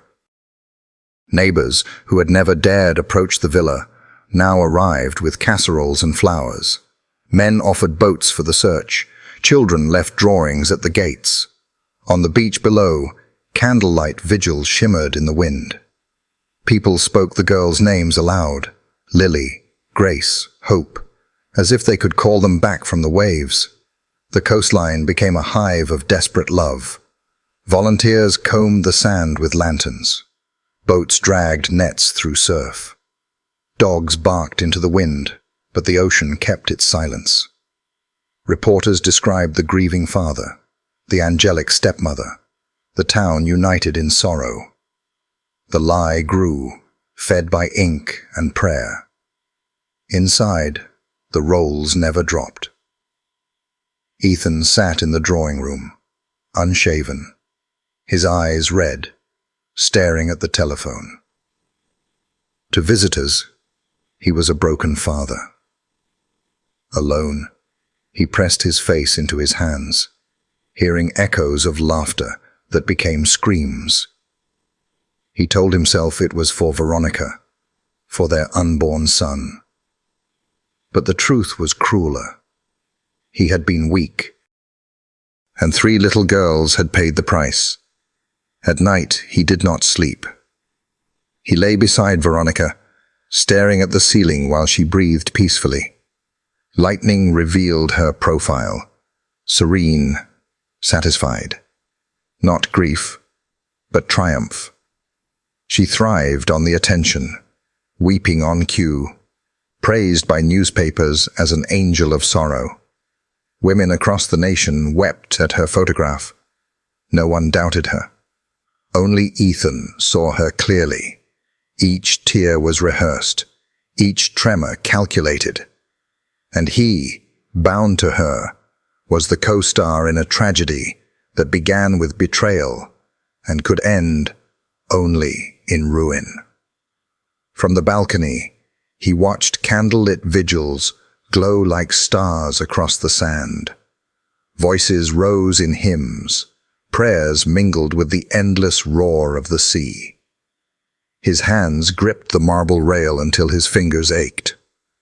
"They believe us," Veronica murmured at his side, her eyes glinting. "They pity us, they love us, and they will never doubt us." Ethan closed his eyes, bile rising in his throat. He wanted to scream, to tear down the lie before it grew larger, but when he looked down at the faces lit by candles, neighbors, strangers, children praying for the triplets, his voice withered, his guilt was heavy, hers was absent. And so the villa stood high above the grieving town, marble walls glowing like a beacon. To the world, it was a house of mourning. But inside, it was nothing more than a stage where lies wore the mask of tragedy. Only Ethan knew the truth, that the girls were not lost by chance, but betrayed by blood. The days after the storm brought no peace. The coastline still groaned under restless winds, the ocean carrying secrets in its endless roar. At Caleb's shack, life fell into a fragile rhythm, quiet meals of beans and bread, children's laughter softening with each sunrise, and Rex keeping steady watch. Yet beneath the calm lingered a truth. The world beyond the shore would not stay away forever. It began with a sound, the low hum of engines, faint but undeniable. Caleb was chopping wood when he froze, axe heavy in his hands. 2 black SUVs crawled down the dirt road, their glossy bodies gleaming like beetles against the weathered coast. Tires crunched on gravel, engines purring low. Inside the shack, the girls pressed against the window. "Who is it?" whispered Grace. "Stay quiet," Caleb murmured, setting the axe aside. The SUVs halted. 4 men stepped out in dark suits, sunglasses masking their eyes. They didn't belong to this coast. They belonged to someone's payroll. Rex was already there, hackles high, a growl rumbling from deep in his chest. He planted himself between the strangers and the shack, teeth flashing. One man adjusted his tie, smiling without warmth. "Afternoon. We're looking for 3 girls. Triplets." He unfolded a newspaper. The headline screamed, "Triplets lost at sea. Reward offered." Beneath it was the photograph of Ethan and Veronica Montgomery, grief painted perfectly across their faces. Caleb's chest tightened. He took the paper, studied it, and shook his head. "Don't get much news out here. Haven't seen anyone." The man's smile didn't falter. "Funny. Folks in town said this is the only road that runs the coast. If anyone washed ashore, chances are they'd end up here." Caleb handed the paper back. "Only thing I've seen is gulls." Another stepped closer, his gaze flicking toward the windows. "You live alone?" Caleb didn't blink. "Been that way a long time." Inside, the girls crouched low. Lily whispered, "Don't make a sound." Rex growled deeper. The first man eyed him. "Fine animal. Looks like he's seen service." "He's loyal," Caleb said. "Loyal to you? To what's right?" The words cut sharp. Rex barked once, sudden and explosive, making the men flinch. Their smiles slipped. The first man tucked the paper away.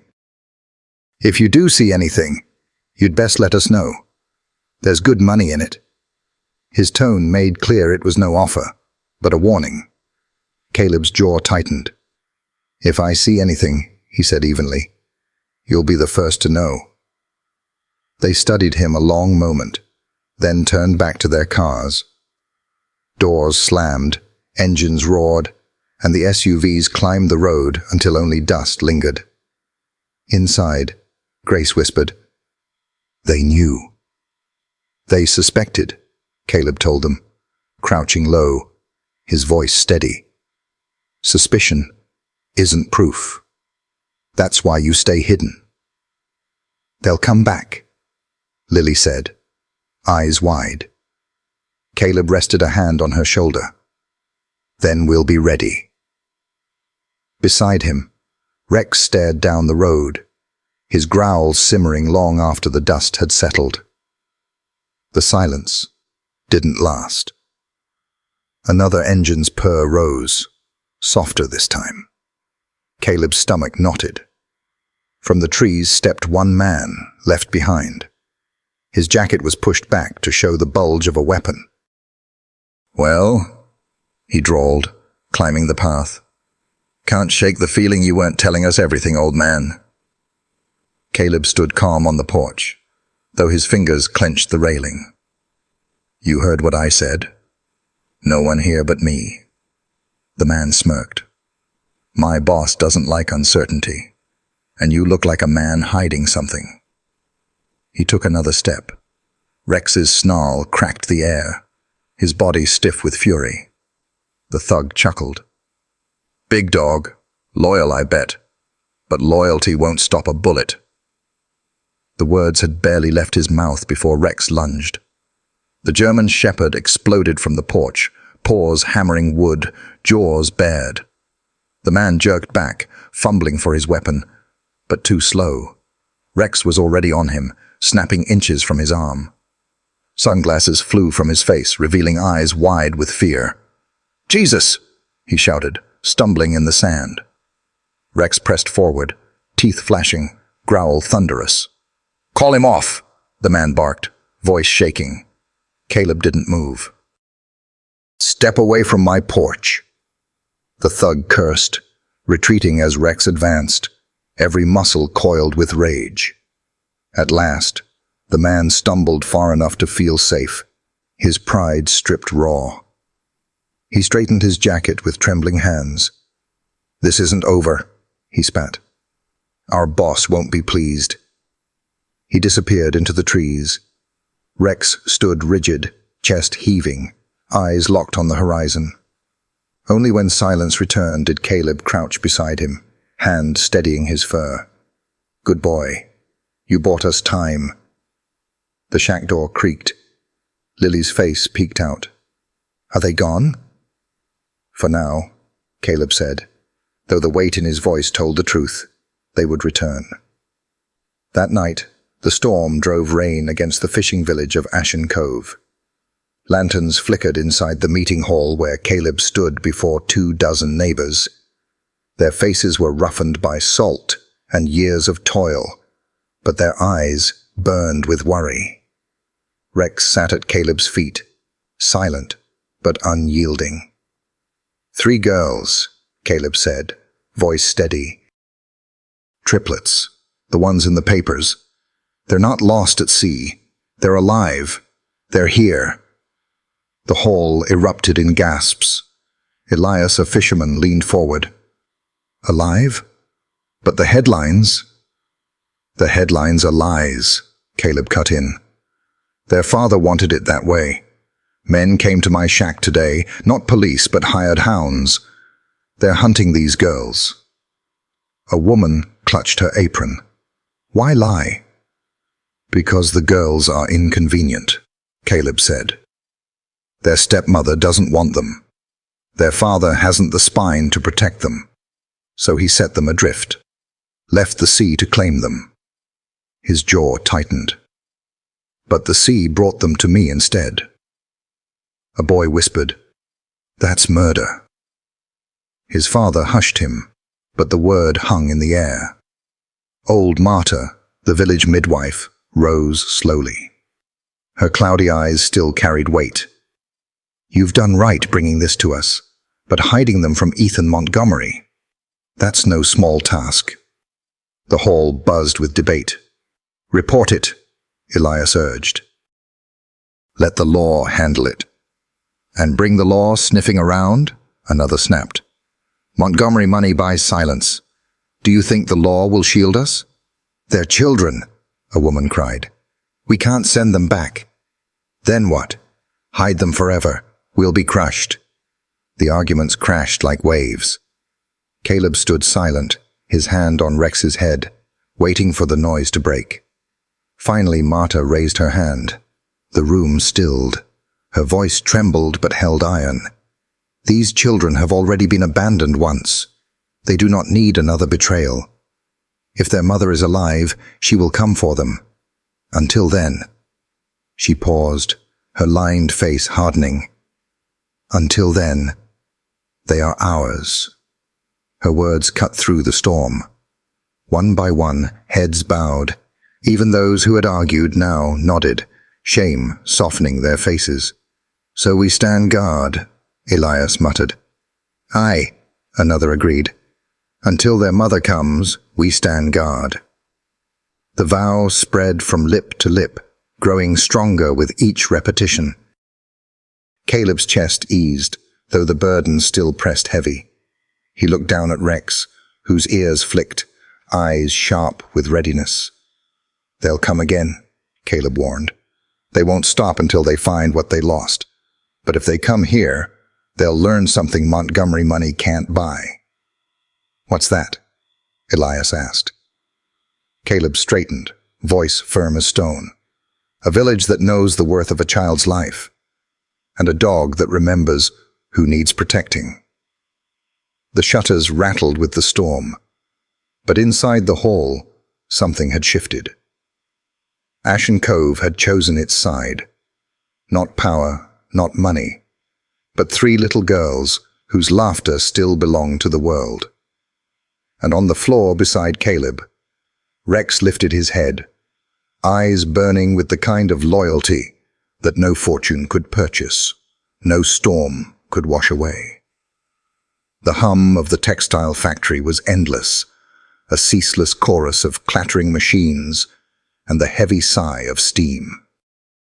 Carmen Rodriguez worked among the rows of women, her hands calloused from years of stitching. Normally her focus never wavered, But today her stitches were sharp and frantic. It had been 10 days. 10 days without a phone call from Ethan Montgomery. For all his distance and cruelty, he never went that long without a word about their daughters. Lily, Grace, Hope. The silence gnawed at her, each day heavier than the last. She remembered the last call, Lily's soft, "I love you, Mama," before Veronica, Ethan's new wife, cut the line. Grace's giggle in the background. Hope's innocent question, "When are you coming?" Then, Ethan's voice, cold, flat. "Don't interfere. They're fine." Fine. The word rattled in Carmen's skull. Fine never meant safe. By the time her shift ended, Carmen's fear had hardened into certainty. Something was terribly wrong. At dusk, she arrived at the Montgomery villa, a palace perched on the cliffs. The servant who opened the door froze in shock. "Senora Rodriguez, where are my daughters?" Carmen demanded. Then Veronica appeared, draped in silk, belly round with child. Her smile was brittle. What an unexpected visit. 10 days, Carmen snapped. "Not a word. I want to see Lily, Grace, and Hope, now." Veronica tilted her head, feigning sorrow. "There's been an accident." The word hollowed Carmen's chest. Ethan stepped forward, pale, his voice rehearsed. "They were on the beach. The tide was fast. They were gone before we could—" "You're lying," Carmen hissed. "Where are the reports? The footprints? The bodies?" Veronica's mask cracked, eyes flashing with disdain. "Control yourself. Grief doesn't excuse this madness." Carmen shoved past them, her cries echoing through the marble halls. "Lily! Grace! Hope! It's Mama!" Only silence answered. A silence too perfect. Ethan grabbed her arm, voice trembling. "Don't do this. It won't bring them back." She yanked free. "Coward!" "You let her poison you against your own blood." Veronica's voice cut like glass. "Get out. You are nothing here." But Carmen wasn't broken. Not yet. At the police station in town, she slammed a photograph of her daughters onto the desk. Her voice shook, but her resolve was iron. "My name is Carmen Rodriguez. They are alive. Their father is lying. Search again. Search harder." Detectives Marlowe and Collins reviewed Ethan's account. The tide times didn't match. The search logs were false. Too many holes. Then the phone rang. Collins answered, pen in hand. His eyes widened. 3 girls, alive, with a man named Caleb, near Ashen Cove. He swears he's seen them. Carmen's breath broke into sobs. "Alive?" "Yes," Collins said softly. Her body collapsed with relief. "Gracias a Dios." For 10 days she had mourned coffins that never existed. Now her fire returned. "Bring me to them. Whatever it takes." The detectives exchanged a grim look. "We move tonight. Quietly." "If Montgomery's men find out, the girls will vanish for good." Carmen pressed the photograph to her chest, whispering their names like a vow. Lily, Grace, Hope, Mama's coming. Outside, thunder rolled over the coast. But for Carmen, the storm was no longer fear. It was a drumbeat. A march toward truth, toward reunion, toward justice. Her daughters were alive, and nothing, not lies, not money, not marble walls, would keep her from them. The hum of the textile factory was endless, a ceaseless chorus of clattering machines and the heavy sigh of steam. Carmen Rodriguez worked among the rows of women, her hands calloused from years of stitching. Normally her focus never wavered, but today her stitches were frantic, sharp. It had been 10 days. 10 days without a phone call from Ethan Montgomery. For all his distance and cruelty, he had never gone that long without a word about their daughters, Lily, Grace, and Hope. She remembered the last call. Lily's quick, "I love you, Mama," before Veronica, Ethan's new wife, cut the line. Grace's giggle in the background. Hope's question, sweet and small. "When are you coming?" Then Ethan's cold voice. "Don't interfere. They're fine." Fine. Carmen knew better. Fine never meant safe. By the time her shift ended, fear had hardened into certainty. Something was terribly wrong. At dusk, she reached the Montgomery villa, the marble palace perched on the cliffs. A servant opened the door, startled. "Where are my daughters?" Carmen demanded. Veronica appeared, draped in silk, belly round with child. Her smile was brittle. What an unexpected visit. 10 days, Carmen snapped. "No word. I want to see Lily, Grace, and Hope. Now." "There's been an accident," Veronica said smoothly. The word crushed the air from Carmen's chest. Ethan stepped forward, pale, voice rehearsed. "They were on the beach. The tide was fast. They were gone before we could—" "You're lying," Carmen spat. "Where are the bodies? The reports? The footprints?" Veronica's mask cracked, eyes flashing cold. "Control yourself. Tragedy doesn't excuse this madness." Carmen pushed past them, calling through the marble halls. "Lily! Grace! Hope! It's Mama!" Only silence answered. Ethan grabbed her arm, pleading, "Don't do this. It won't bring them back." She yanked free. "Coward! You let her poison you against your own blood." "Enough," Veronica snapped. "Get out. You are nothing here." But Carmen wasn't broken. Not yet. At the police station in town, she slammed a photograph of her daughters on the desk. "They are alive. Their father is lying. Search again." Detectives Marlowe and Collins reviewed Ethan's account. The tide times didn't match. The logs were false. Too many holes. Then the phone rang. Collins answered, his pen stalling. 3 girls, alive. With a fisherman named Caleb near Ashen Cove. Carmen's breath shattered into sobs. "Alive?"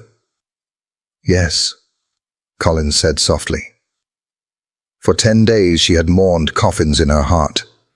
Now her fire returned. "Bring me to them, whatever it takes." "We move tonight," Marlowe said grimly. "Quietly. If Montgomery's men find out, the girls will vanish for good." Carmen pressed the photograph to her chest. "Lily, Grace, Hope, Mama's coming." Rain drizzled as the convoy rolled out, a cruiser in front, one behind, and a plain van in the middle carrying Carmen, the detectives, and a welfare officer. Carmen sat rigid, eyes locked on the dark road. "When we get there," Marlowe said gently, "let us go in first." "I know what state they'll be in," Carmen whispered. "Hungry, scared, wondering why their mother wasn't there." The van fell silent.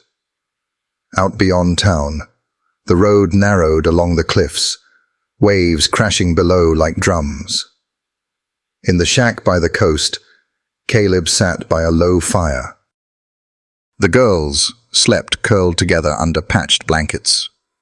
Lily stirred, murmuring. Caleb tucked the cover closer, when Rex lifted his head. The German shepherd's ears pricked, body tense, not in fear but recognition. He barked, sharp and urgent. The girls woke, frightened. "Is it the bad men again?" Hope whispered. Caleb frowned, but Rex's tail gave one uncertain wag. Down the road, headlights glowed against mist.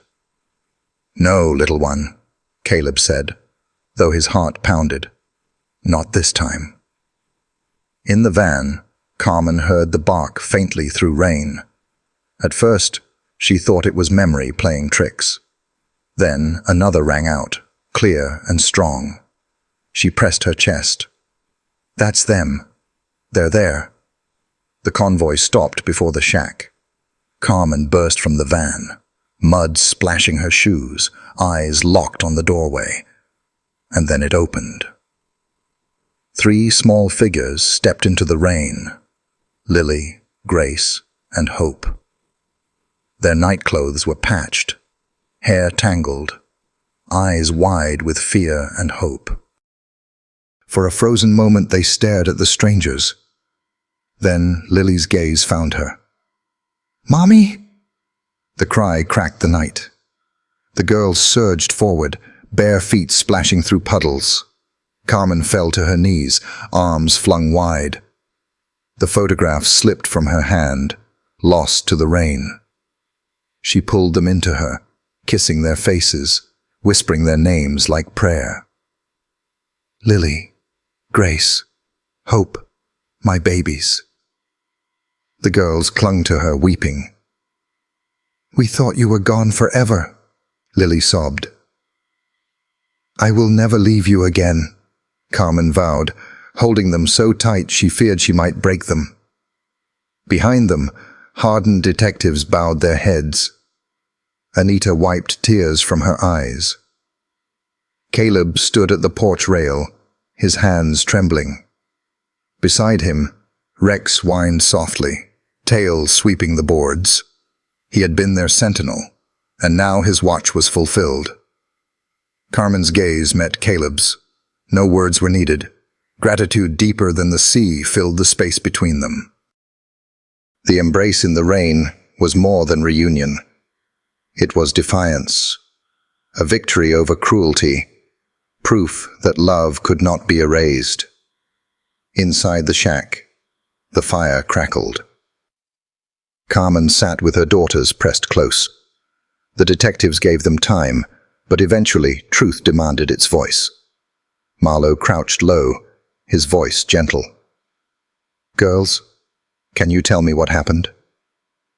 Lily clutched her mother's sleeve. "Do we have to?" "Only if you want to, Corazon," Carmen soothed. "But no one can hurt you now," Grace whispered, eyes down. "Daddy said we were playing pirates." Pens froze. Hope added, "He said we'd float to treasure. He put us on a boat." Lily's voice cracked. "And then he pushed us away." Silence crushed the room. The fire hissed. Their words, simple and unvarnished, carried the weight of betrayal dressed as a game. Marlowe's jaw clenched. Collins swore under his breath. Anita pressed her hand to her mouth. Carmen's arms tightened, her tears fierce. "Never again," she vowed. "Never again will you be in danger. Not while I live." Grace whispered, "Will he come back for us?" Carmen's eyes burned. "If he does, he'll find me standing in front of you, and I will not move." The officers exchanged grim looks. Collins shut his notebook with a snap. "Ethan Montgomery isn't a grieving father. He's a criminal." Marlowe touched his hat. "Your daughters are safe tonight, but this isn't over. He will face the law." Carmen kissed each child, whispering softly, "No more hiding. Only truth. Only safety." Lily's voice trembled. "We just wanted you, Mama." "And now you have me," Carmen promised, her tears falling freely. "Forever."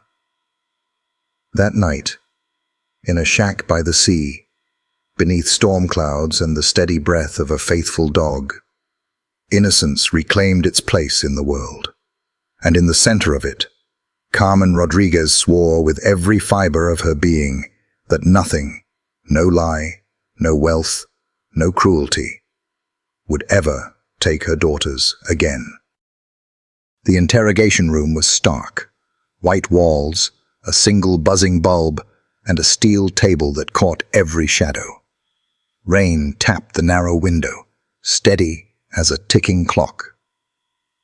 Ethan Montgomery sat hunched, his once polished suit now wrinkled, his face damp with sweat. His hands twisted together, knuckles pale.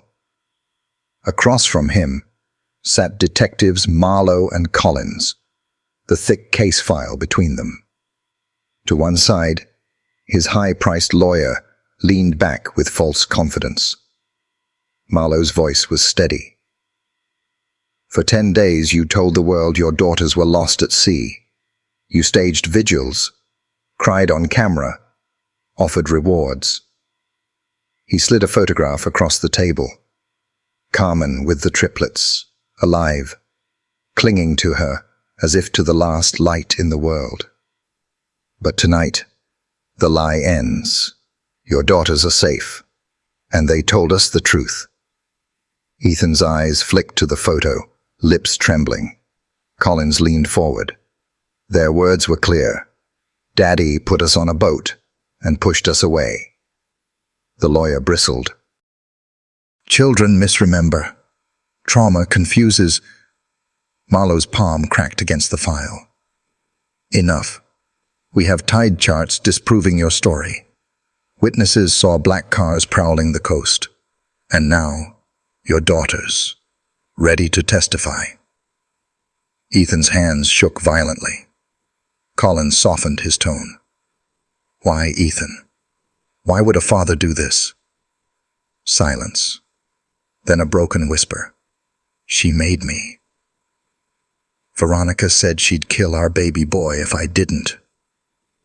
Even the lawyer stiffened. Ethan's voice rose into a sob. She said the girls would ruin everything. The inheritance, the future. It all had to go to him. I thought I was saving one child by sacrificing 3. Collins pressed, his pen frozen midair. So, you admit it. You pushed them into the tide. Ethan's nod was jerking, broken. Yes. The word lingered like a death knell. Marlowe's voice cut like granite. Your daughters trusted you, and you betrayed them. Ethan collapsed against the table, sobbing. His lawyer sat pale, silent. Nothing could defend what had just been confessed. By dawn, the storm had passed, but the Montgomery villa stood darker than ever. Police cars lined the drive, red and blue lights washing the marble facade. Inside the great hall, Veronica Montgomery stood tall in her silk gown, her hair disheveled, but her poise intact. You can't do this, she hissed, as officers read her rights. Do you know what my husband's name means in this county? Marlowe's reply was cold. We know who you are, and we know what you've done. Take her in. Handcuffs clicked, sharp as gunfire. Veronica jerked against them, fury erupting. You pathetic coward, she spat at Ethan as he was led in, slumped and hollow. 3 little girls, that's all that stood in the way, and you couldn't do it. Gasps rippled through the officers. Collins stepped forward. Say that again. Veronica screamed it louder, venom dripping from every word. I never wanted them alive. They were parasites. Either they go, or the boy does. The silence that followed was absolute.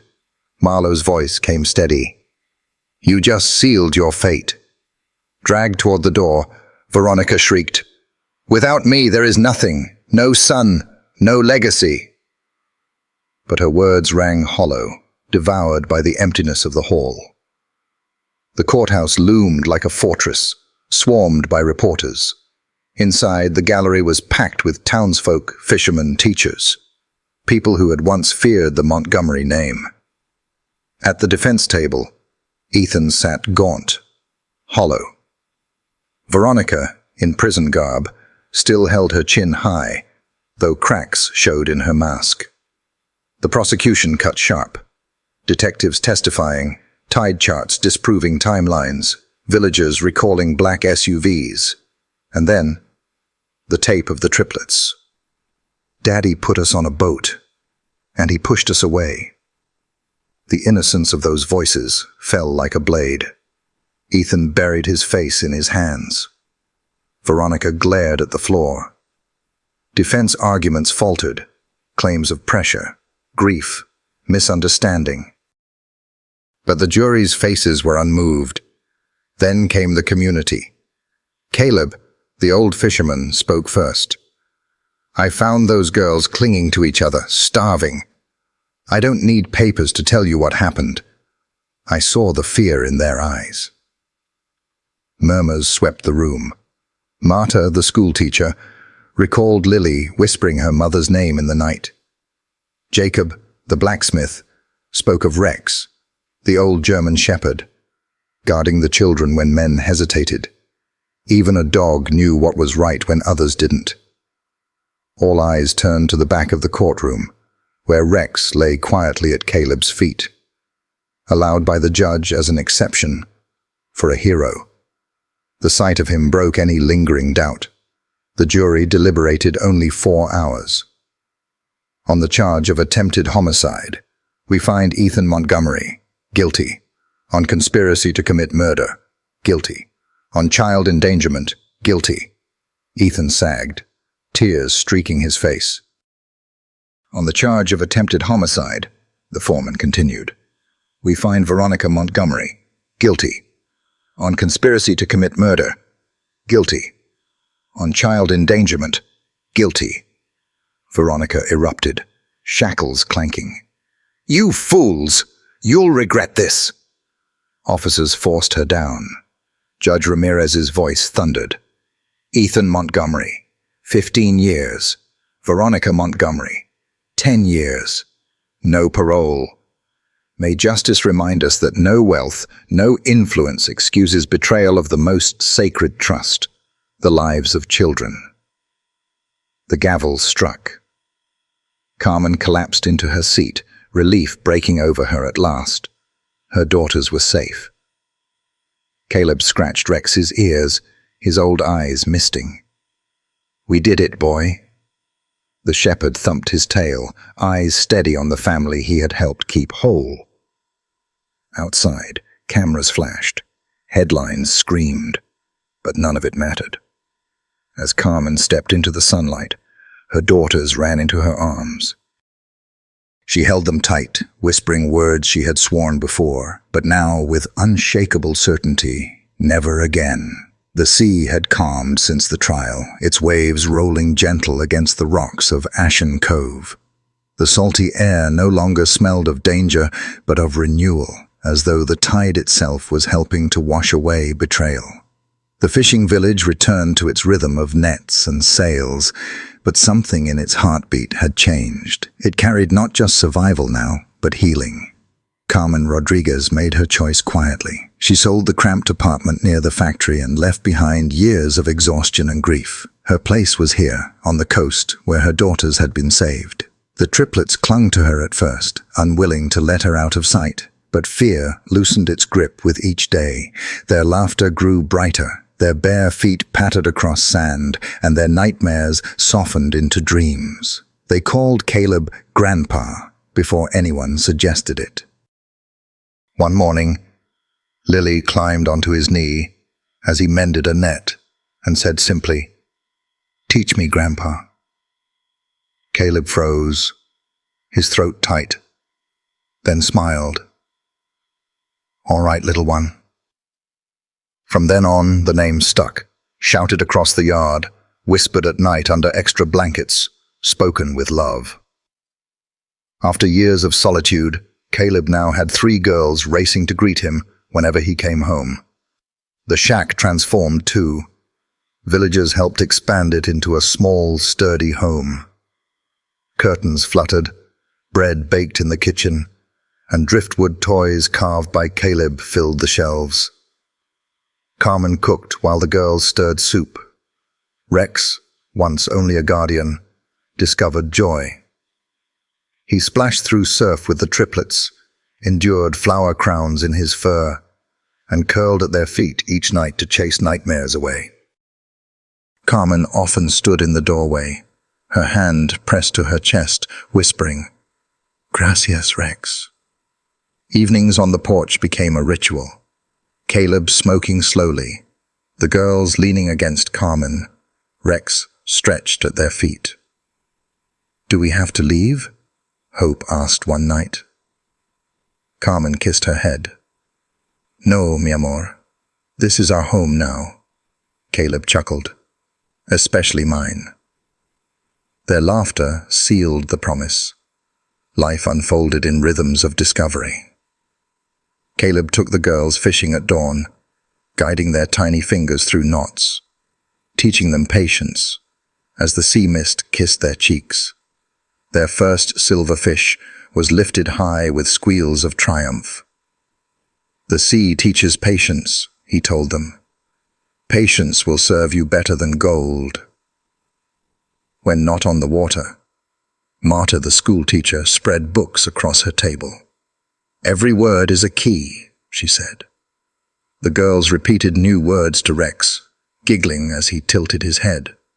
"See, Rex?" Grace said proudly. "You're the smartest police dog in the world." The villagers, once cautious, embraced them fully. Children gathered on the beach to hear the triplets' tale, their voices always saving the bravest part for Rex. How he barked at the bad men, stood guard in the dark, never left their side. To Ashen Cove, Rex was no longer just a dog, he was legend. Carmen found her place too. Marta invited her to assist during a stormy birth.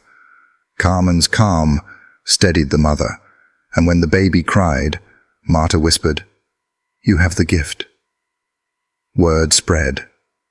Soon, Carmen was called to mend fevers, brew teas, welcome new lives into the world.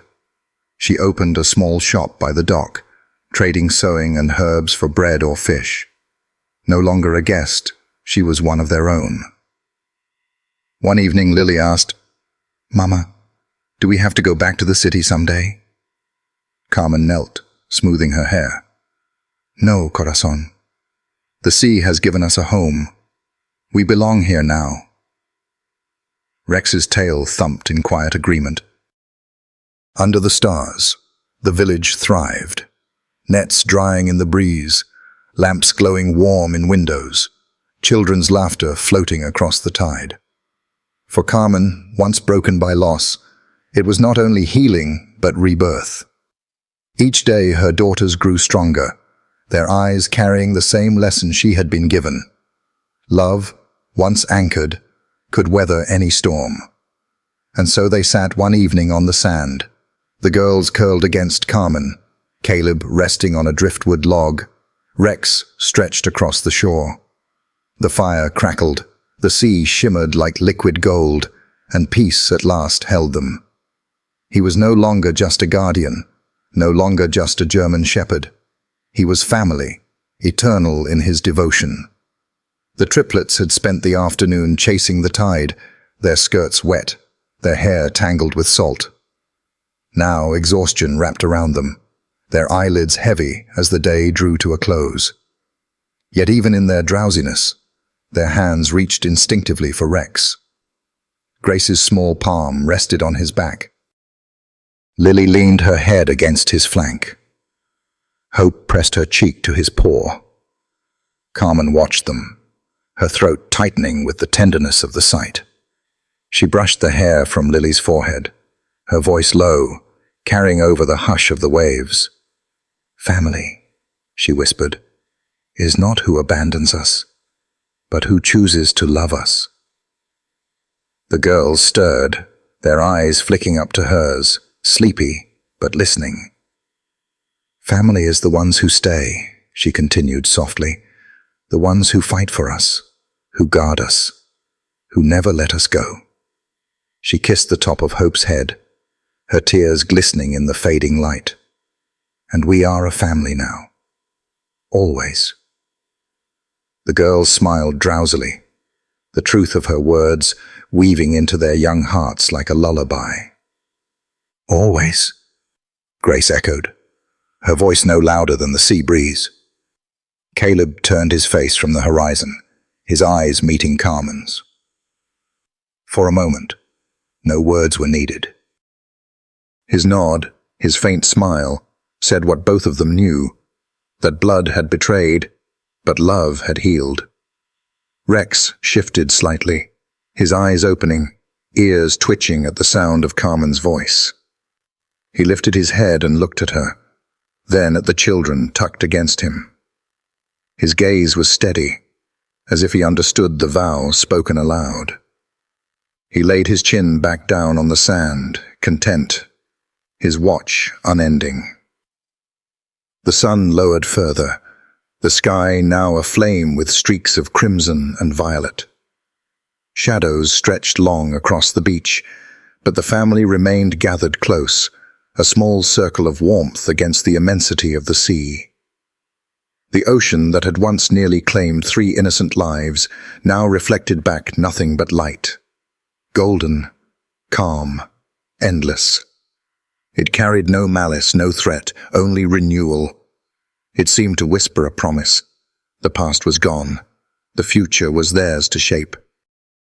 Carmen closed her eyes for a moment, inhaling the salt air, the sound of her daughter's steady breathing, the faint crackle of the fire, and the rhythmic sigh of the tide. For the first time in years, she felt whole. Not just as a mother, but as a woman who had reclaimed her life, her purpose, and her hope. When she opened her eyes again, the triplets had drifted into sleep. Their faces softened, their lips parted in dreams free of fear. Rex remained beside them, vigilant even in his stillness, his ears flicking, his body a shield. Eternal guardian, eternal protector. Carmen whispered into the dusk, her words carried by the wind and the waves. Thank you.